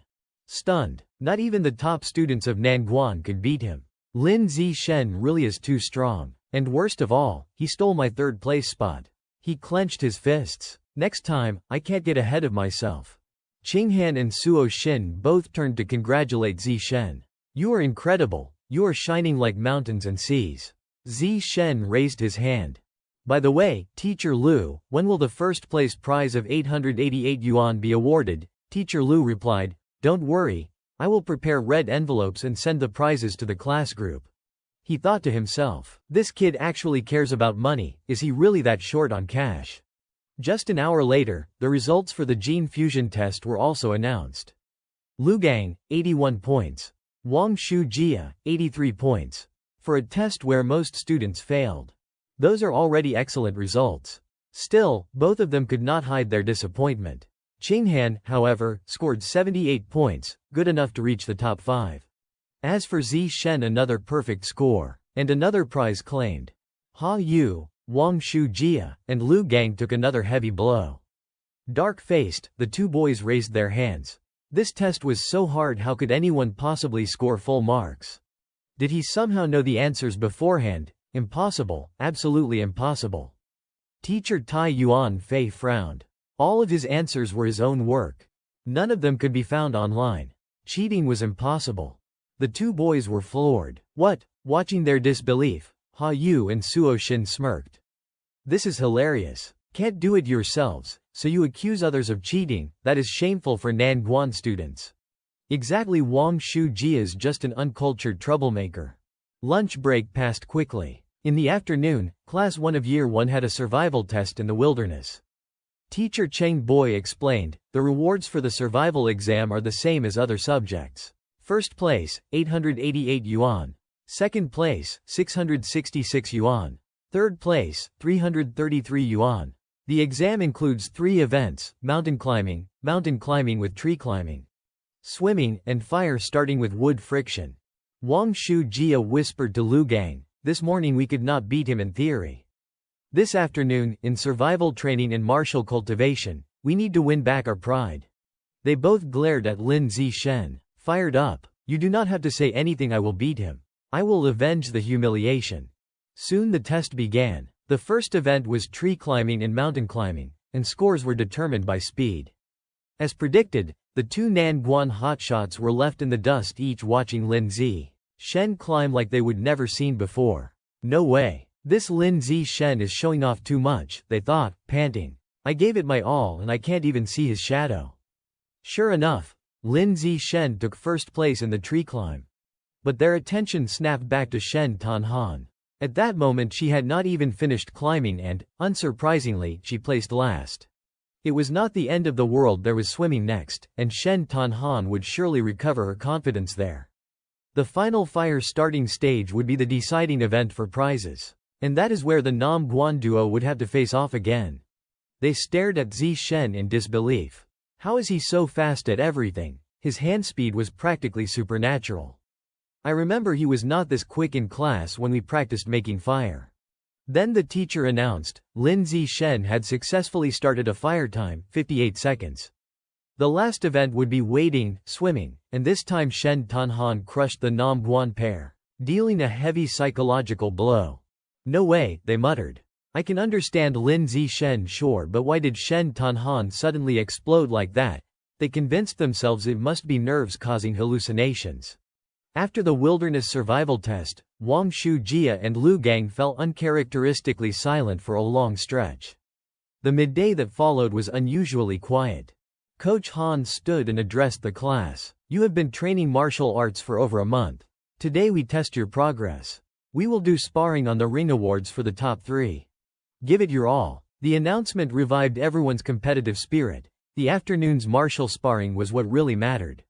In the martial class, physical ability and technique trumped everything. If your combat power was weak, other achievements did not count for much. Sparring, I must take back the top spot I lost, many thought. Before the sparring started, Han Yuanfeng set a physical warm-up test for everyone.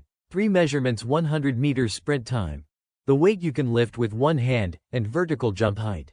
Lin Zishen ran 100 meters in 7.78 seconds, lifted 330 kilograms with one hand, and jumped 2.18 meters straight up. All 3 figures were at the top.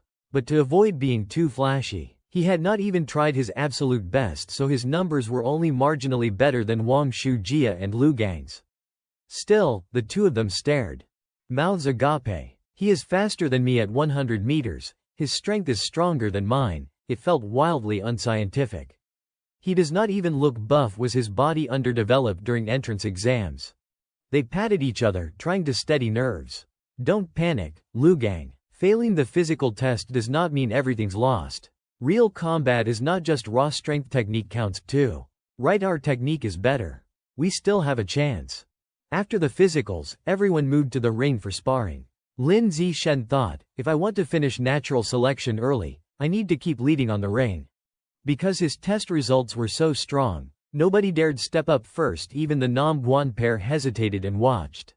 But Han Yuanfeng had little patience. Left. Luo Wei, step up and spar with Lin Zishen.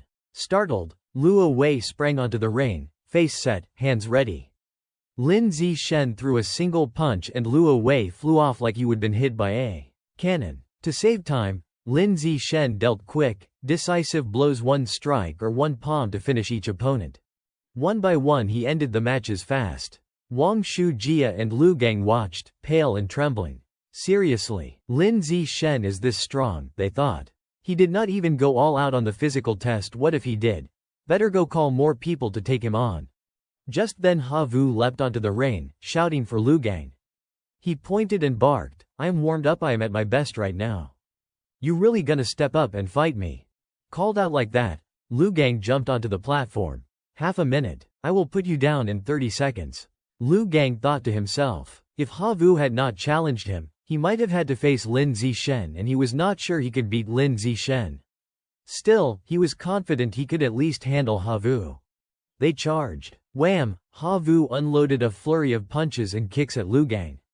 Suddenly Lu Gang grabbed Ha Vu's leg, spun him like a top whoosh and hurled him clean off the mat.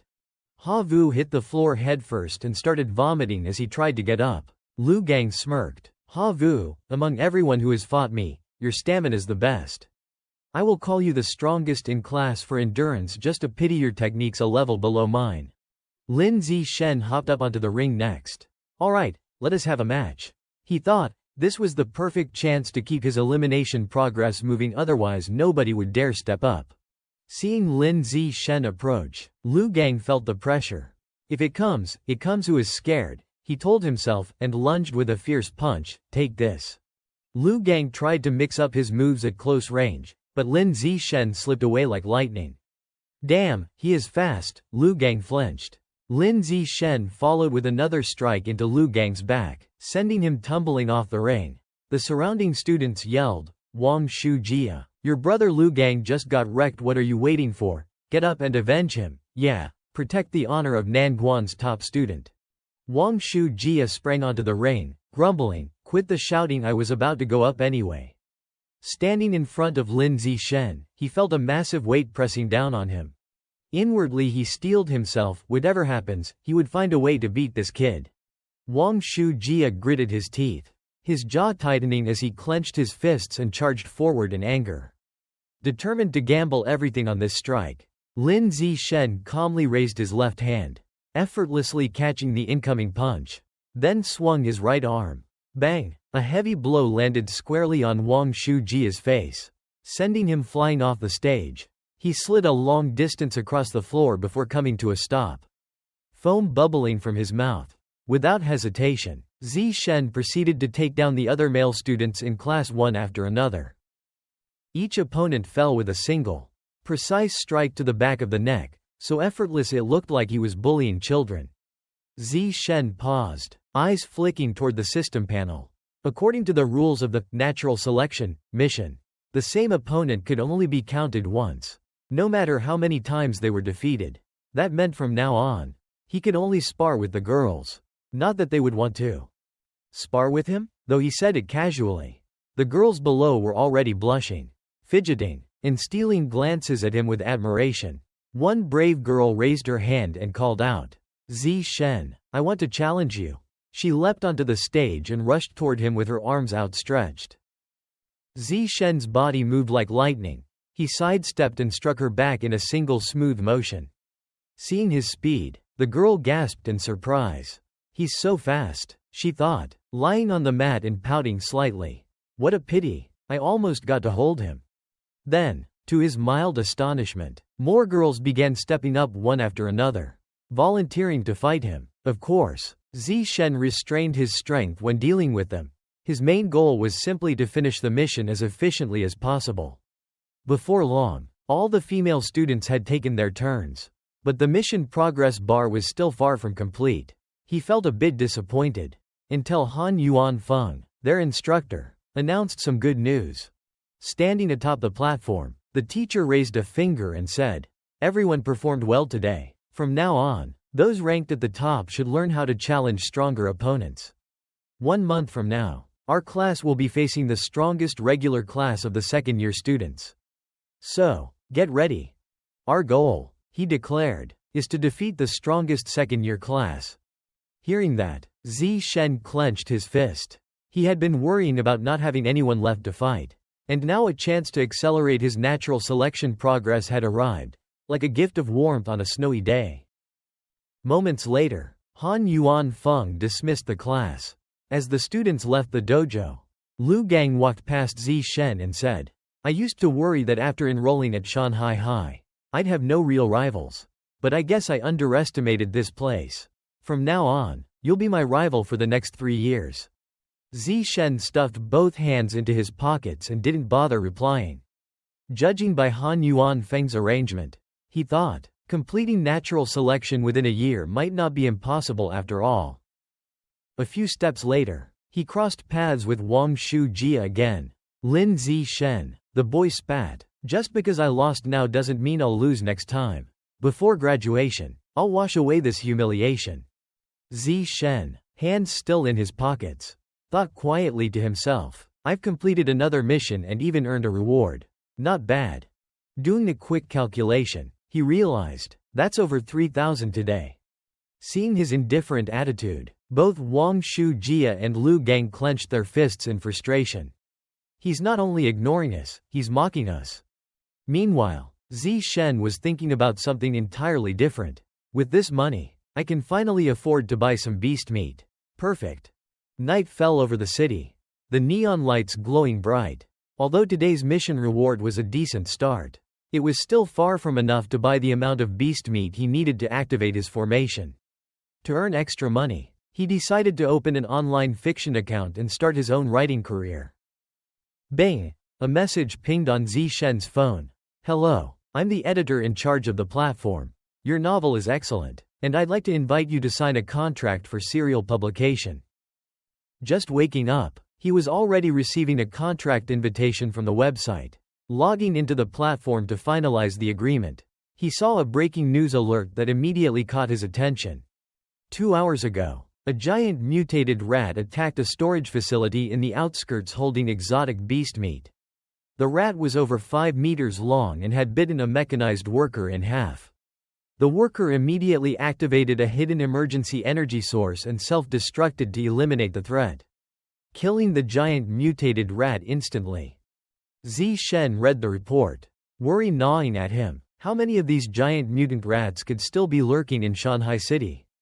And where could such enormous creatures hide on the surface without being detected? 1 month later at Shanghai Middle School, the physical education field buzzed with activity. Today, everyone would spar against Class 52 under teacher Han Yuanfeng's guidance, who was strategizing with the top students. In a one-on-one fight, an opponent's individual combat power might be lower than theirs, but overall team strength was superior. The other side would likely rely on numerical advantage to defend, prolong the fight, and then use rotating attacks to wear down 4 of their students. Once you enter the field, you must strike swiftly and decisively. Understood? 4 students shouted in unison. Yes, sir. Shen immediately took the lead, leaping onto the ring. Teacher Han, I'll go first. Standing on the mat, he thought to himself, I need to advance my natural selection progress. The more opponents I defeat, the better, so the sooner I step up, the better. On the other side, his opponent, a girl, saw him jump up and panicked. Teacher, the strongest student versus the weakest in our class? How am I supposed to fight him? The teacher reacted immediately. Mr. Feng, by the rules, the weakest student goes first in interclass sparring. Why is the best student fighting first? This violates the regulations. Teacher Han stumbled, pointing at Shen. Shen, step down for now. You can fight later. Let the weaker students go first. Shen sighed, hands behind his head, and stepped down. Yes, sir. Han then pointed to a petite girl. Yun Dong, you're up. She hesitated, clearly flustered. At that moment, Shai Tanham stepped forward. Teacher Han, my combat ability is the weakest, so I should go first. Soon Tanham was on the ring, visibly nervous. What do I do now? So tense. Behind her, Suo Shin and Vu cheered her on. Go, Ham, hit him. Their encouragement only made her more flustered. Dan Ji Nam too wasted no time. Bang bang bang. Fists rained down on Tanham, who could only raise her arms to block. Internally, she thought, I can't win, but I can try to hold on as long as possible and drain his stamina. 3 minutes later, Dan Ji too was panting. She was holding on as long as she could, but inevitably, her endurance was running low. Tanham knew she had to strike quickly and decisively. At that thought, Dan Ji suddenly unleashed a full-force punch, sending Tanham soaring off the mat. Crack! She landed square on her bottom. Embarrassed, cheeks flushed, She quickly scrambled to her feet and dashed toward Zishen. Teacher Han glanced over and gave Tanham a thumbs up. Tanham, you did great. You used a defensive strategy to drain your opponent's stamina, very smart. Lin Zishen ruffled her hair in praise too. Nice work. Even a senior who's trained for over a year wouldn't have lasted over 3 minutes like that. That's solid progress. Tanham smiled, eyes crinkling. Heh. The next girl, Van Dong, rushed onto the ring and charged at Danji, year 2. She'd already used up most of her endurance. So Danji went for the finish. Van Dong swung a horizontal kick with everything she had. But the senior leaned back to dodge. Smack! The senior seized the moment and countered, landing a punch to Van Dong's face. Then Danji sat on Van Dong's torso, forcing her hand to the mat as she tapped out. Ow, let go. I submit. Danji stood, grinning. Ha! You came up and only attacked without defending. You're underestimating the regular class. Huh? Van Dong ground her teeth but said nothing. The next senior stepped up to the ring. Suo Tan clenched his fists and shouted, Tanham, let me help you handle her. I'll take that senior down. Ha Vu sprang onto the ring and, faster than a blink, lunged in with a punch that sent the senior flying face first. Tanham, watching from below, jumped up and cheered. Ha Vu is amazing. Lin Zishen stepped over and ruffled her hair. You are great too. If you had not already drained Danji's stamina earlier, Suo Shin would not have won so easily. Tanham smiled and nodded. 2 hours later the opposing teacher glanced over at Han Yuanfeng and said with folded arms, Mr. Feng, your class only has 4 students left. Looks like dinner's on us. Han just shrugged and spread his hands. Too early to celebrate, wait and see. Inside he thought, no, our true strength is Lin Zishen, Wang Shujia, Lu Gang and Ha Vu. The real fight's just beginning. He then called, Ha Yu, you are next. The boy slapped his palms together and vaulted onto the ring. Present. He clenched his fists and barked, my double fist technique is at the limit, are you ready to take my iron punch? An upperclassman sneered, kid, could you stop acting like a middle schooler? Wham! Ha Vu's leg snapped out like lightning and kicked the senior square in the face, launching him off the ring to land painfully on his back. Stand on the ring, Ha Vu mocked down at him. Seriously, with that level you dare insult someone? Pathetic. Another hulking upperclassman leapt up next, furious. Kid, you think you are tough, I will turn up the heat for you. He charged and swung. Ha Vu dropped, planted his hands, and flipped. The attacker blinked in shock. What, that fast? In one fluid motion Ha Vu snapped his legs and delivered a reverse kick that sent that big senior off the ring just like the first. Suo Shin and Tanham went wild, cheering loudly, Ha Vu. Awesome, smash them. Ha Vu kept knocking people down one after another. A few punches or kicks each and they were out. Gasping, he shouted, next, I can take 10 more, but after toppling 5 opponents in a row, fatigue set in. On his 6th match he finally got beaten. Now class 1 was down to 3 students while the other side still had 13. Seeing Ha Vu fall, Han called, Wang Shujia, you are up. Wang Shujia sprang on and proceeded to defeat 10 opponents in succession. He only lost on his 11th match when stamina ran out. Then Lu Gang went on, and in under 10 minutes he handled the last 2 big fighters. Han rubbed his nose and turned to the rival teacher. Your class only has 1 left, maybe you should concede. The rival teacher just put his hands in his pockets and replied calmly, no need. Wang Jina, step up, it is your turn to perform. A hulking fighter strode onto the ring, his body massive. Lu Gang braced himself, feeling the pressure. He snorted coldly, just a big, fat guy, I will beat him. As soon as Lu Gang finished speaking, his legs shot forward like a cannon, propelling him straight toward Wang Jina. Bang! His lightning-fast punch slammed directly into Wang Jina's stomach, but something felt wrong. A cold sweat broke out across his back. It felt like punching a sandbag stuffed with cotton. He did not believe in ghosts or tricks. With a roar, he launched another flurry of blows, bam, bam, bam, each strike hammering into Wang Jina's belly, but the man did not even flinch. After several relentless punches, Lu Gang staggered back, panting heavily. He looked at the burly man before him and thought despairingly, no good.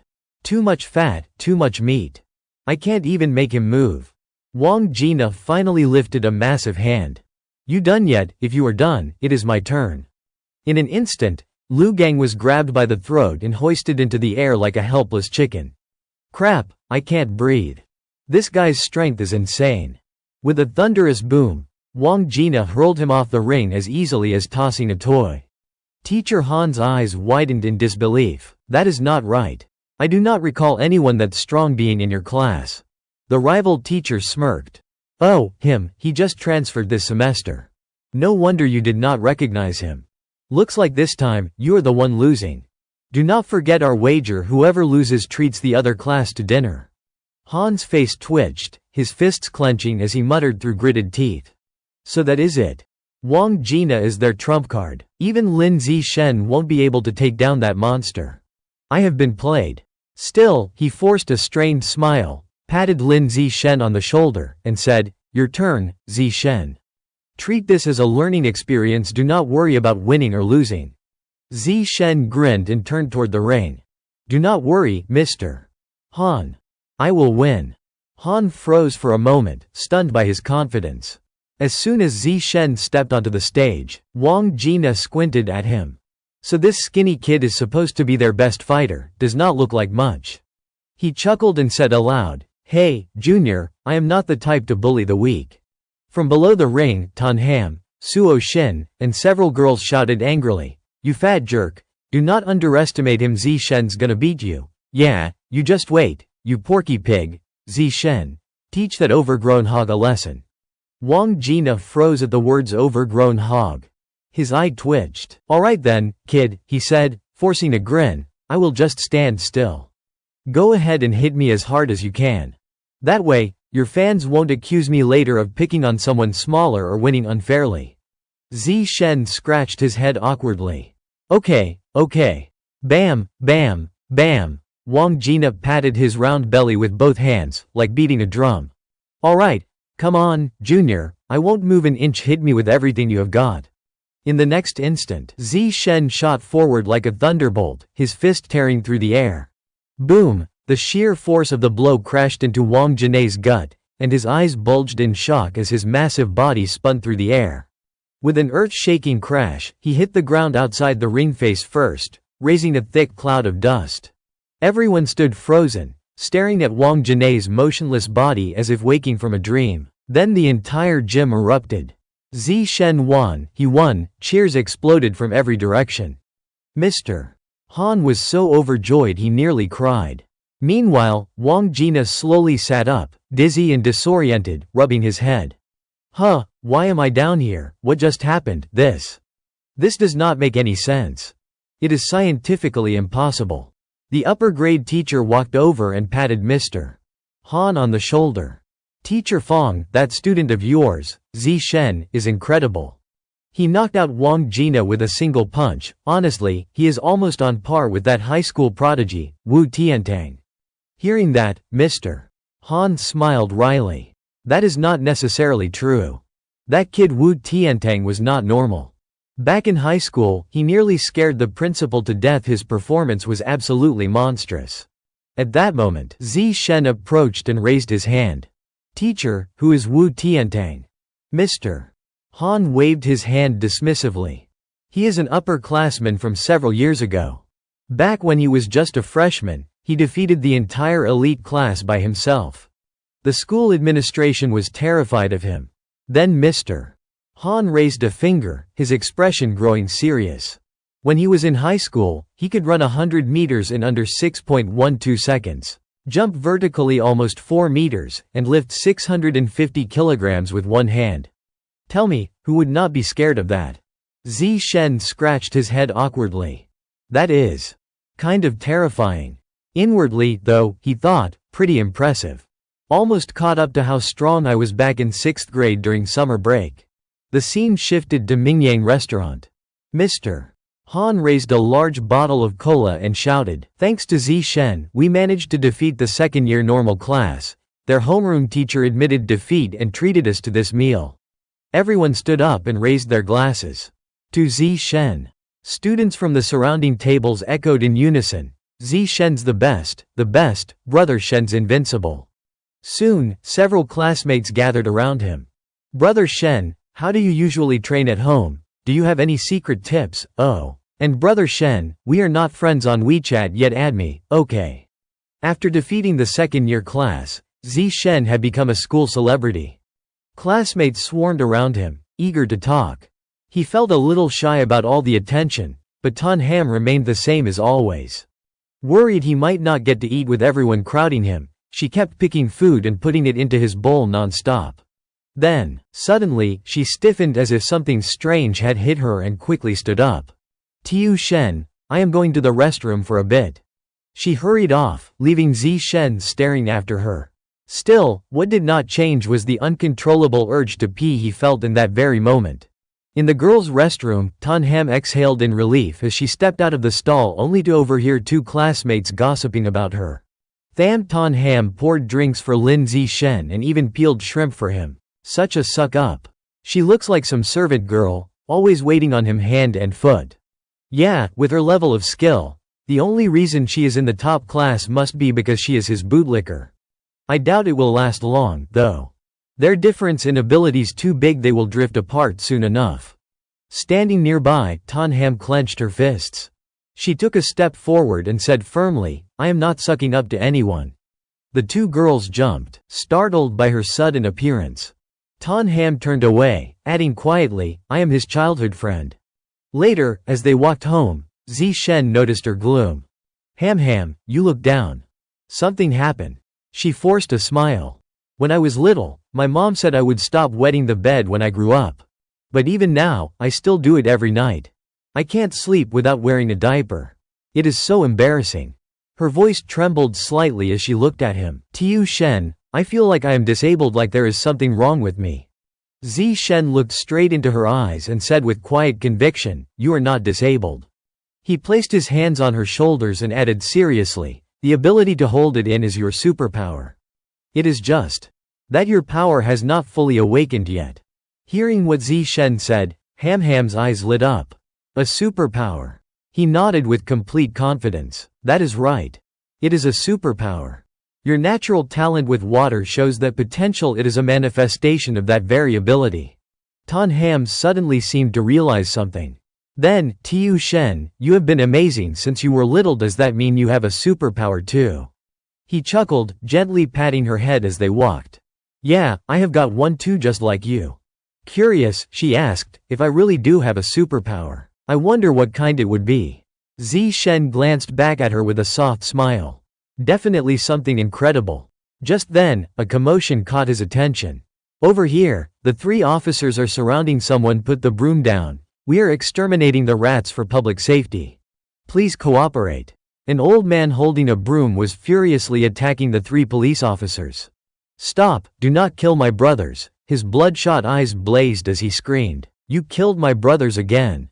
I will kill you all. Then he charged at the officers, swinging his broom wildly.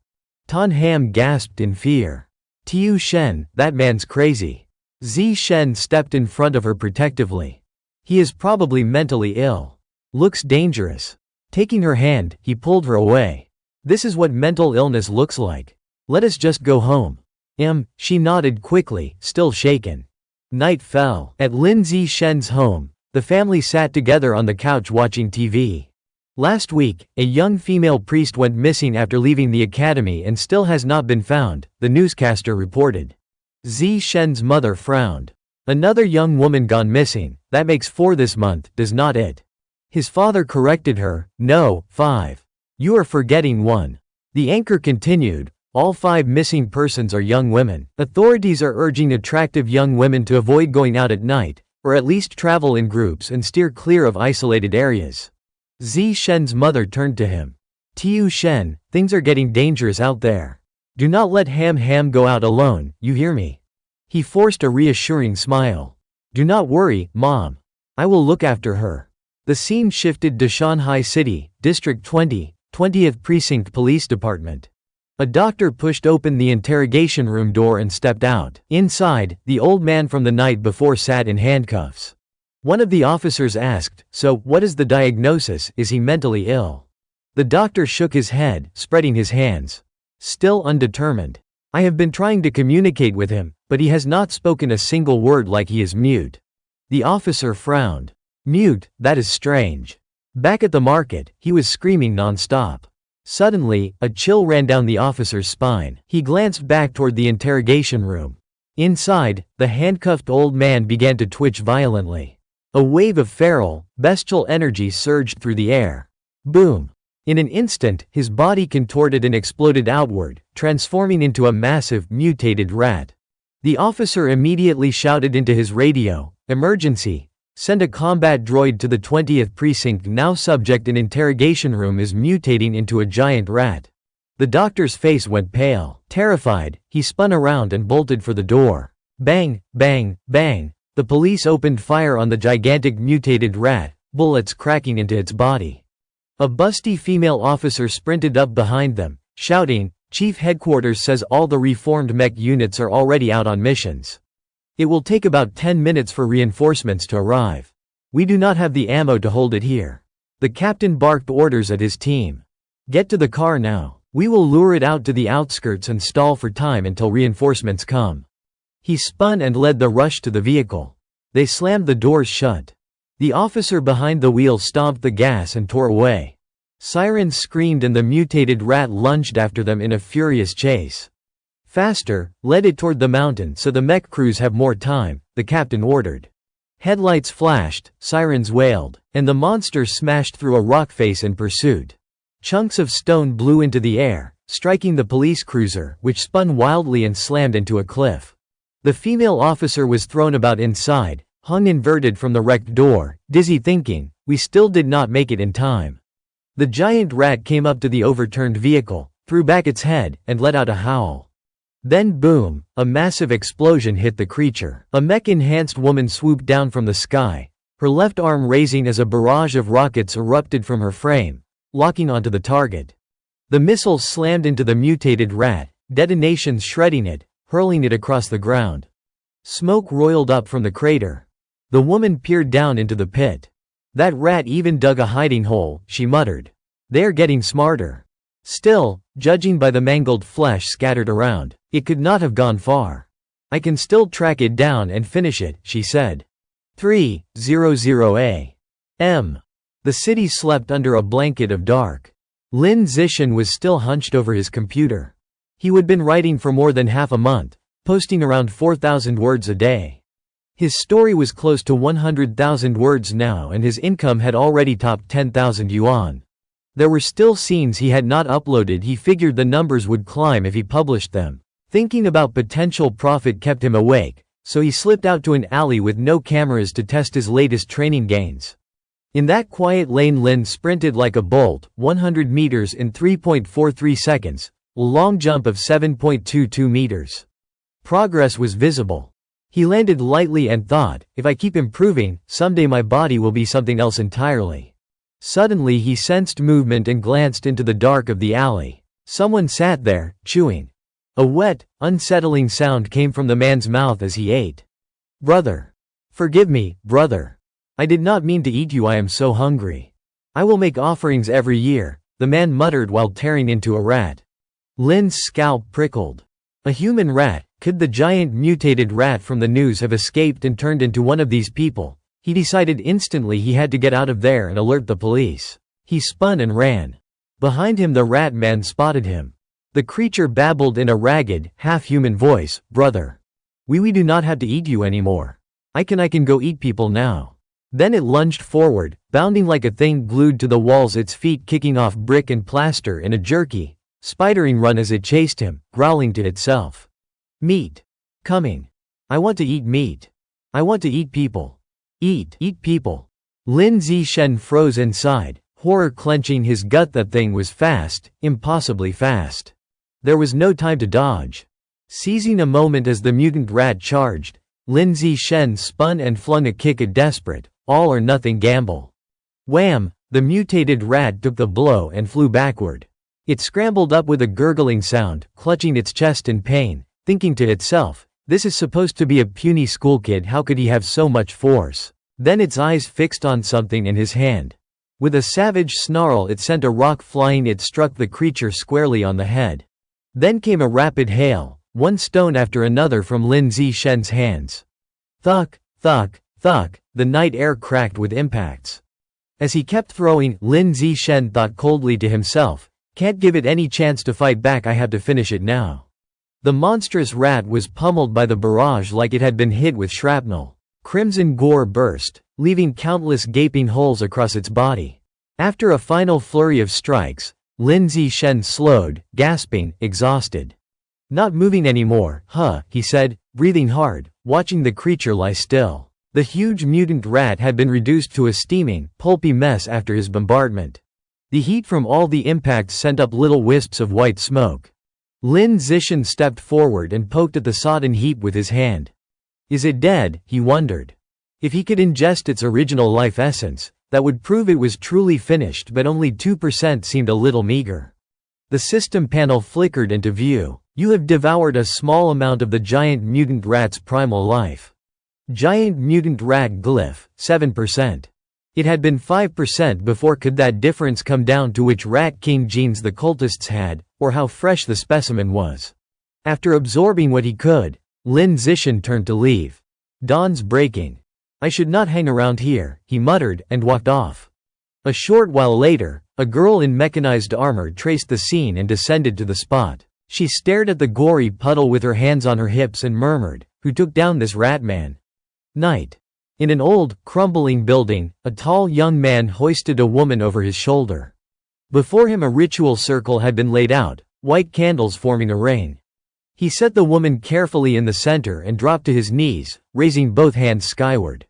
"Rat God, great Lord, please accept this offering," he intoned. From the darkness a hulking shadow took shape, and a deep, resonant voice boomed, "Why only one woman? Do you expect me to starve? This won't even feed my pups. Or are you offering yourself as well?" The man froze and bowed his head low. "No, no, great rat God, please hear me. The young women out there are on guard. They do not go out at night, and by day they move in groups. They are hard to catch." The giant figure paused, emerging more fully from the gloom. "Next time," it rumbled, "bring me some young men." "I understand, great rat God," the man stammered. Immediately a chunk of meat was flung before him. Overjoyed, he snatched it up and ate.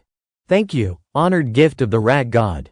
The rat god extended a long, viscous tongue, wrapped it around the woman's body and pulled her up, swallowing her whole.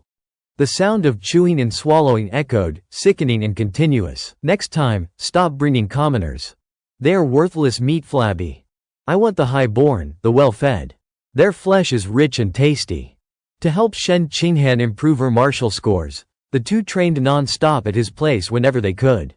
"Your punch angle is too high, drop it a little. You will get better power that way," he coached. She nodded. "Okay. Your stance is too tight, spread your legs a bit. Do not face your opponent square on. Turn your body slightly. All right, full power now, hit me." She launched herself and threw a punch. Snap! Lin Zishen easily caught her fist. "Not bad. The angle's good, and your power is stronger than before." She followed with a kick. He released her hand and blocked the strike, calling out corrections. "Your sweeping kick is off, do not clamp your front leg when you kick. Widen your stance, and do what I showed you. Try that move again." "Okay," she said. Punch after punch, he blocked, corrected, and pushed her harder. After a while Shen Qinghan slumped down, soaked in sweat and breathing hard.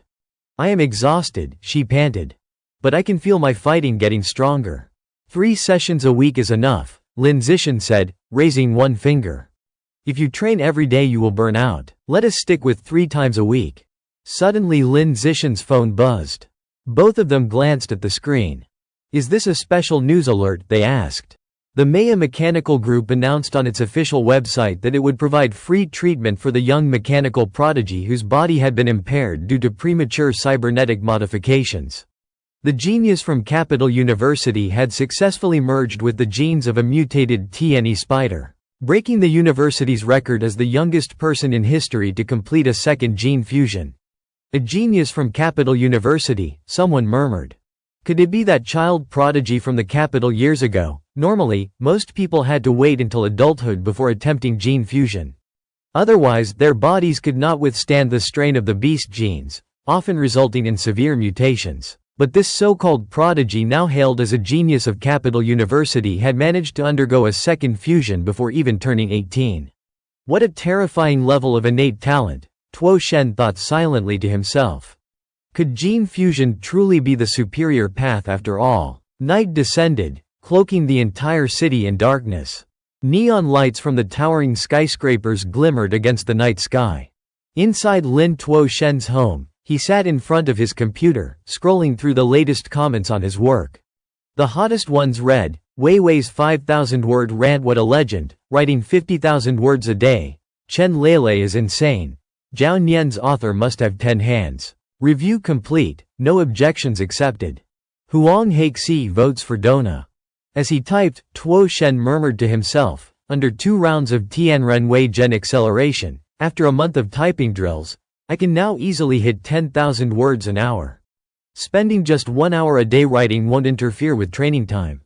That is acceptable. Behind him, his father stroked his chin and said, "Tuo Shen, your book's sales are doing pretty well. If you can keep up a steady pace of 10,000 words a day and maintain the story quality, you might earn about 50,000 yuan in royalties your first month. Once your word count increases, making 100,000 a month won't be a problem." His father gave him a pat on the shoulder. Tuo Shen paused, mulling it over. 50,000. Even 100,000 a month. With that kind of income, he would not have to worry about money to unlock more beast diagrams. If I can save up royalties for 2 months, maybe I will finally be able to unlock the Great Rock of Violent Fury diagram. Scene shift: the martial arts class. Han Yuanfeng was holding an internal sparring session to assess everyone's progress. Bang! On the stage, Tuo Shen ducked low and drove his elbow into his opponent's stomach, completely dominating the match as usual. None of his classmates could even touch him. He earned 88 yuan from the bout and gained dozens of experience points, completing the natural selection task. Meanwhile, Shen Qinghan still could not beat anyone. As usual, she remained at the bottom of the rankings. Sui Shen came over and patted her shoulder in encouragement. But unlike before, Qinghan had shown noticeable improvement. She could now at least put up some resistance. The last time she faced Wen Yundong, the second to last in class, she would have been sent flying off the ring within 3 seconds. This time, though, she held her ground for nearly 3 minutes, and not by just turtling up defensively.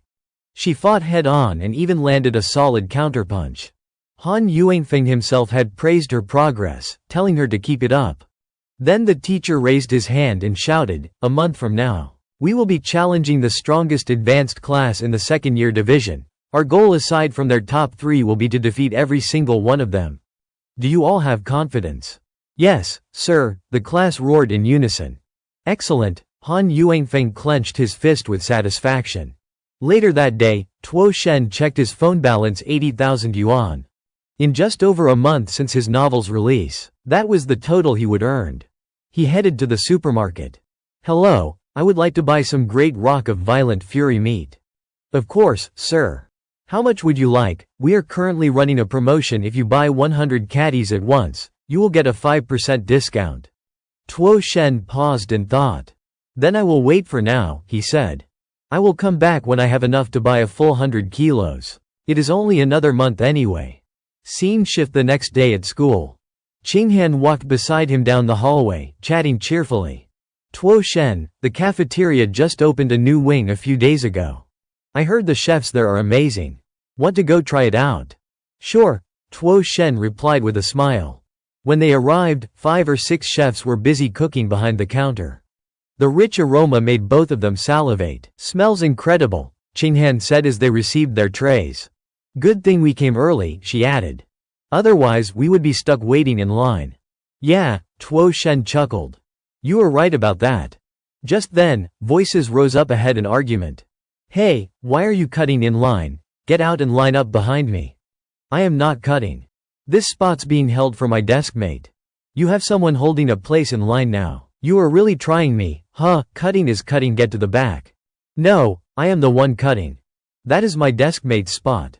"What business is it of yours?" Ha Wu snapped, pointing his finger and shouting.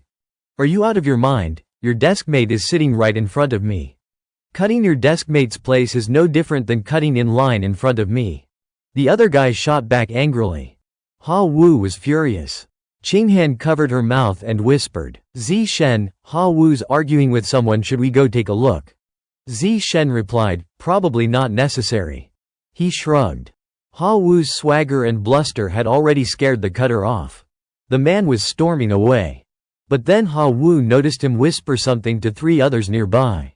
Moments later the 4 of them came back and pushed in front of Ha Wu in line. "What are you doing? What is your problem?" Ha Wu demanded. The men sneered. "No problem, just wanted to cut your line, that is all." "Are you kidding me? Get in line." Ha Wu shoved at them, furious, but suddenly he felt something was wrong. He pushed, and his hands could not move them. Seeing that, Zi Shen and Qinghan stood up. "That is, Ha Wu looks like he is getting picked on." Zi Shen stepped forward from behind and tapped the group lightly on the shoulder. "Classmate, please move back and queue up." One of the men turned, pointed right at Zi Shen's face and sneered, "What can you do if you do not? You gonna report us?" Zi Shen laughed derisively, pulled out his phone and said, "I will report you." The man glanced at him with contempt, reporting, "What a joke." Just then Ha Wu walked up, folded his arms, raised an eyebrow and said, "I think cutting in line is more shameful than reporting." The 4 tittered and then turned and left. Night. A wealthy villa district in Sinhai City. Inside, the cult leader sat in an armchair. "Chang Guo is dead," he declared. "He went crazy, ran to the market and provoked the security squad, then he died. Good riddance. I wanted him gone anyway. He made trouble all the time and would have eventually implicated us." He tapped the man beside him. "This kid is new. He will inherit Chang Guo's spot in the future. Get to know him." The cultists murmured assent. The leader continued, "The rat god told me, ordinary people taste bitter, not worth it. From now on, capture the higher-ups. Do not sacrifice the wrong kinds of offerings." The congregation gasped. "Master, capturing upper-class people is dangerous." The leader waved them down. "If you are worried, pick sons of rich businessmen who were poorly raised, much less risk. You are new. Do not go after high-tier people yet. First, grab a handsome, ordinary young man to train as a hand. Later we will present him to the rat god as an offering. I will deliver the finest offering in the city, master," the man beside him promised. Several days passed quickly. Lin Zi Shen was leaning against the locker, casually scrolling through his phone, while Ha Vu stood beside him, clenching his fists in frustration. His expression was tense as he snapped, "I have been investigating for days and found out that the people who cut in line that day were actually students from Class 8A of the middle school department, the strongest elite class. The very same one we are about to challenge." He snorted angrily. "Those so-called elite students do not have any class at all. I can't believe it." Zi Shen, with one hand in his pocket and the other tapping his phone, replied calmly, "Being good at studying does not mean they have good character." Just then, his eyes widened slightly as he came across something on the screen, a major bounty notice, large reward offered for finding missing son. The headline made him pause. His thoughts drifted. Another missing rich kid. This was already the 5th case of a wealthy second generation disappearing. What was even more alarming was that none of these kidnappings were about money. No ransom demands had ever been made. So what is the purpose? Zi Shen thought, his brows furrowing. Could these disappearances be connected to the rat god cult? The thought made his expression darken. A heavy feeling settled in his chest. The scene shifted to the school gymnasium. Today, his Class 1 was set to face off against Class 8A, the strongest elite class and the same one whose members had pushed past Ha Vu in line last week. Those same upperclassmen occasionally cast smug glances toward Ha Vu. The 4 senior boys wore arrogant smirks. The one in front even raised his middle finger at Ha Vu, who immediately shot back the same gesture without hesitation. Moments later, both teams finished their warm-ups, and the sparring matches began. Just like before, Shen Qinghan was chosen to fight in the opening match. Her opponent, a senior girl from the elite class, charged in the moment the referee signaled the start. Her foot whipped through the air with a sharp bang, landing squarely against Qinghan's midsection and sending her flying backward. The sound of impact echoed through the gym as Qinghan hit the floor hard and skidded across the mat. "The upperclassmen from the elite class are way too strong," someone murmured. "Even turtling up won't help." One match after another, the elite senior girls kept overwhelming their opponents, knocking out student after student from Zi Shen's class. Not just Shen Qinghan, but even Li Suo-shin and the others were completely helpless against them. It was not until a short-haired girl from their class, one of the stronger students, stepped up that the tide finally turned. With a clean, powerful kick, she caught the elite senior off guard and sent her flying out of the ring. The senior girl hit the floor flat on her back, gasping for air, utterly defeated. But the senior from the other side quickly took control again. In less than 10 minutes she had knocked down 9 people in a row, and that even included 3 boys from our side. Before long, our whole class was shredded down to only 4 people left: Milin Zishen, Wang Shuji, Lu Gang, and Ha Wu. Over in Class 8A, only 5 students had been eliminated from the ring so far and 36 were still waiting to go on. All 5 of the students who had been sent out were girls. The other side had not even put a single boy into the ring yet. Coach Han clenched his fist, worry written all over his face. The gap in raw ability is huge. We honestly can't win this like a fair fight. He turned to Ha Wu and called out, "Ha Wu, it is your turn. There are 6 girls left on their side. Go take them down. You can do it, right?" Ha Wu did not say much. He jumped onto the platform, assumed his stance, and flashed a confident smirk. In a low voice he muttered to himself, "6, bring them on. If there are more seniors, fine, I will take them too." A beat later, Bam Ha Wu panted, breathing hard, after blasting one of the senior girls clean off the mat. He had not disappointed anyone. With only a little force he would already put 6 girls out of the ring. The crowd cheered. Next up to step onto the stage against Ha Wu was the ringleader of the 4 who'd cut in line that day, Chi Wei. He crouched into his guard, smiled nastily and growled, "You are about to die, kid." Ha Wu shot back, "You are not just rude, you are delusional about how good you are." He thought to himself that since this was the first boy to go out, Chi Wei was probably cocky and easy to punish, a good chance for revenge. Bam! Chi Wei exploded forward like a coiled spring. Several attackers launched toward Ha Wu at once. Before Ha Wu could fully register, a heavy fist slammed straight into his gut and sent him flying backward. He doubled over in pain, clutching his stomach, struggling to breathe. That punch was faster than he expected. Suddenly Chi Wei was already right on top of him, raising his leg to stomp across Ha Wu's head. "You are too chicken, give up," he sneered. Ha Wu's eyes flashed. He sprang up and swung a counter punch. "Get out of my face." Chi Wei quickly dodged, slipped aside, and then spun to deliver a straight kick to Ha Wu's midsection. But Ha Wu retaliated. He caught Chi Wei's leg and launched him clean off the platform. Thud! Chi Wei slammed down hard on his back.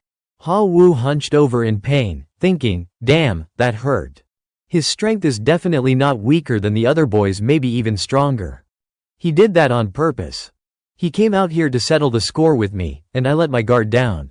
After finishing off Ha Wu, Chi Wei grew arrogant, standing tall in the middle of the ring. He waved his hand mockingly toward Zishen below and shouted, "Did not you like sticking your nose into other people's business? If you have got guts, get up here. If not, just crawl back and stay quiet." Zishen did not bother replying. He gathered strength in his legs and leapt straight onto the platform. "I was just feeling annoyed that I had not gotten a chance to fight yet," he thought. Looks like the opportunity just showed up. Down below, his classmates erupted with excitement when they saw him jump into the ring. "Come on, Shen God, crush him. Beat the hell out of that guy. He is already disgusting enough cutting in line at the cafeteria, now he is acting tough in the ring too. Show him what humiliation feels like, avenge Ha Wu." Whoosh! Chi Wei charged forward like lightning, just as he had done with Ha Wu earlier. As he closed in, his movements shifted, his leg whipped up for a powerful kick. The corner of his mouth curled into a smug grin. Bang! Zishen merely raised his hand calmly. His palm caught the kick midair, stopping it dead. Then, taking a single step forward, his hand turned like an eagle's claw and clamped onto Chi Wei's head, slamming him face first into the mat. Boom! The sound echoed through the gym like an explosion. A cloud of dust rose up. When it cleared, Chi Wei's eyes had rolled back white, completely unconscious. Zishen slipped both hands into his pockets, walked over the fallen body just as Chi Wei had done to Ha Wu, and casually flicked his leg. His foot connected with Chi Wei's side and sent him flying out of the ring. The students of Class 8A, all top-ranked elites, gawked in shock. breaking into a cold sweat. Chi Wei was ranked in the top 5 of the class. And he got one-shotted like that. Is that student really that strong? Someone whispered. Meanwhile, Zishen's classmates roared with glee, cheering wildly after seeing him annihilate Chi Wei. But Teacher Han stood silently, frowning in thought. Lin Zishen. He is still holding back. He is hiding a lot more power than he is showing. Standing off to the side, Wang Shuji and Lu Gang could only gape, their jaws practically hitting the floor. Damn it. Lin Zishen already looked strong before, but this is not even his full strength. Is he even human? On the platform, Zishen's cold eyes swept over the elite students of Class 8A. Who is next? He asked flatly. Hearing that, Chi Wei's 3 remaining friends turned pale, stumbling backward in fear. But what had to come eventually did. Within half an hour, the remaining 29 students of Class 8A's elite division were all completely defeated by Zishen alone. Zishen took down every single student in Class 3A with nothing but his fists. Standing among the defeated crowd, he thought to himself, I wonder how much progress I have made with natural selection so far. At once, the blue system interface appeared before him. Natural selection accumulation, eliminated 119 per 1,000 opponents. Zishen blinked in mild disbelief. What, after all that fighting, I have only taken down 119, this is way too slow. He rubbed his chin, deep in thought. Every time there is a class sparring session, I am always the last one to step in. I can't keep letting that happen. My strength already far exceeds the high school level. There is no need for me to keep following their rules anymore. From now on, I will make my own. The next scene shifted to Monday morning, inside the principal's office. What? The principal's voice echoed with disbelief. She stared at him with wide eyes. You are asking me to arrange a school-wide individual challenge with rewards. Zishen nodded calmly. Yes. I want to challenge every student in this school. The principal pressed one hand against her temple, the other resting on her desk. You are a first-year high school student, and you want to challenge the entire school. Are you serious? Based on what, exactly? Zishen's expression remained solemn. Yes, principal. Please come with me to the gymnasium. I will show you that I have the strength to back it up. A short while later, the two stood in the gym. The principal folded her arms, observing him skeptically. Zishen, she said, it is already this late. Why bring me here? Of course to show you my strength. As he spoke, he removed his jacket. The principal's lips trembled slightly, caught off guard by his straightforwardness. What is this kid planning to do? But Zishen did not waste time talking. He strode up to a barbell stacked with weights, grasped it with one hand, and lifted it cleanly. The weight, 700 kilograms. For a moment, the principal stood frozen, unable to believe her eyes. Then her pupils widened, and she gasped, 700 kilograms. So this was the true extent of his power, greater even than Wu Tianthe, the strongest first year in the school's history. Her astonishment soon turned into delight. Smiling brightly, she gave him a thumbs up. No problem. I will arrange a special exhibition match for you, an official school-wide challenge. Zishen scratched his head with a bashful grin. Thanks, principal. But, make sure there is a reward. Okay, without that, no one's going to be motivated to fight. He then raised one finger, his tone more animated. Actually, we should have 2 kinds of rewards. First, a participation prize to encourage everyone to step into the ring. And second, an accumulation reward, a growing prize pool that increases with every challenge. Whoever manages to defeat me gets it all, but if no one does within the set time. He grinned confidently. Then the prize money goes to me. Her eyes lit up as she listened. Do not worry, leave it to me. I will set everything up just like you said. Lin Zishen pounded his chest confidently. Principal, one more thing about my strength, you have to keep it secret. If word gets out, no one will have the motivation to challenge me anymore. The principal patted his shoulder. I understand. I will keep it under wraps. Back in the principal's office, she had prepared a document for him. Zishen, take a look at this proposed plan for how we will run the challenge, she said. Perfect, no problems at all, Lin Zishen replied gratefully. Thanks for handling it, principal. Oh, it is nothing, she answered. Nearby, Han Yuanfeng and another teacher rubbed their eyes in disbelief. What is happening? One muttered. This is crazy. The principal, always so strict, smiling like that at Lin Zishan. Han watched in stunned silence. At 2 in the afternoon in the gymnasium, students packed the stands. The principal began introducing Lin Zishan's basic info and recent achievements exactly as planned, then explained the challenge rules, the prize money, and every detail. As expected, the crowd under the stands went wild with gossip. Are you sure about this? Is the principal insane? He is only a first year. He is actually calling every student in the school to come challenge him. Where does he get that confidence? Does he really deserve to be challenged? Some people scoffed. He only beat the strongest second-year class and he is already bragging. Outsiders might think he is the top of the third-year class. Others sneered. Does he think he is Wu Tianchen, the strongest student in school history? As the crowd erupted with excitement, Zishan simply looked down from the stage, his expression calm. Starting tomorrow, he said evenly, I will be standing guard at the gym's arena for 2 hours every lunch break. Anyone who wants a match, come and spar with me. Inwardly, he smirked.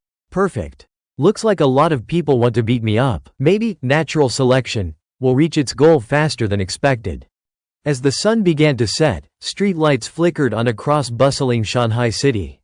Amid the evening crowd, a blonde-haired young man sipped orange juice while scanning his surroundings with shifty eyes.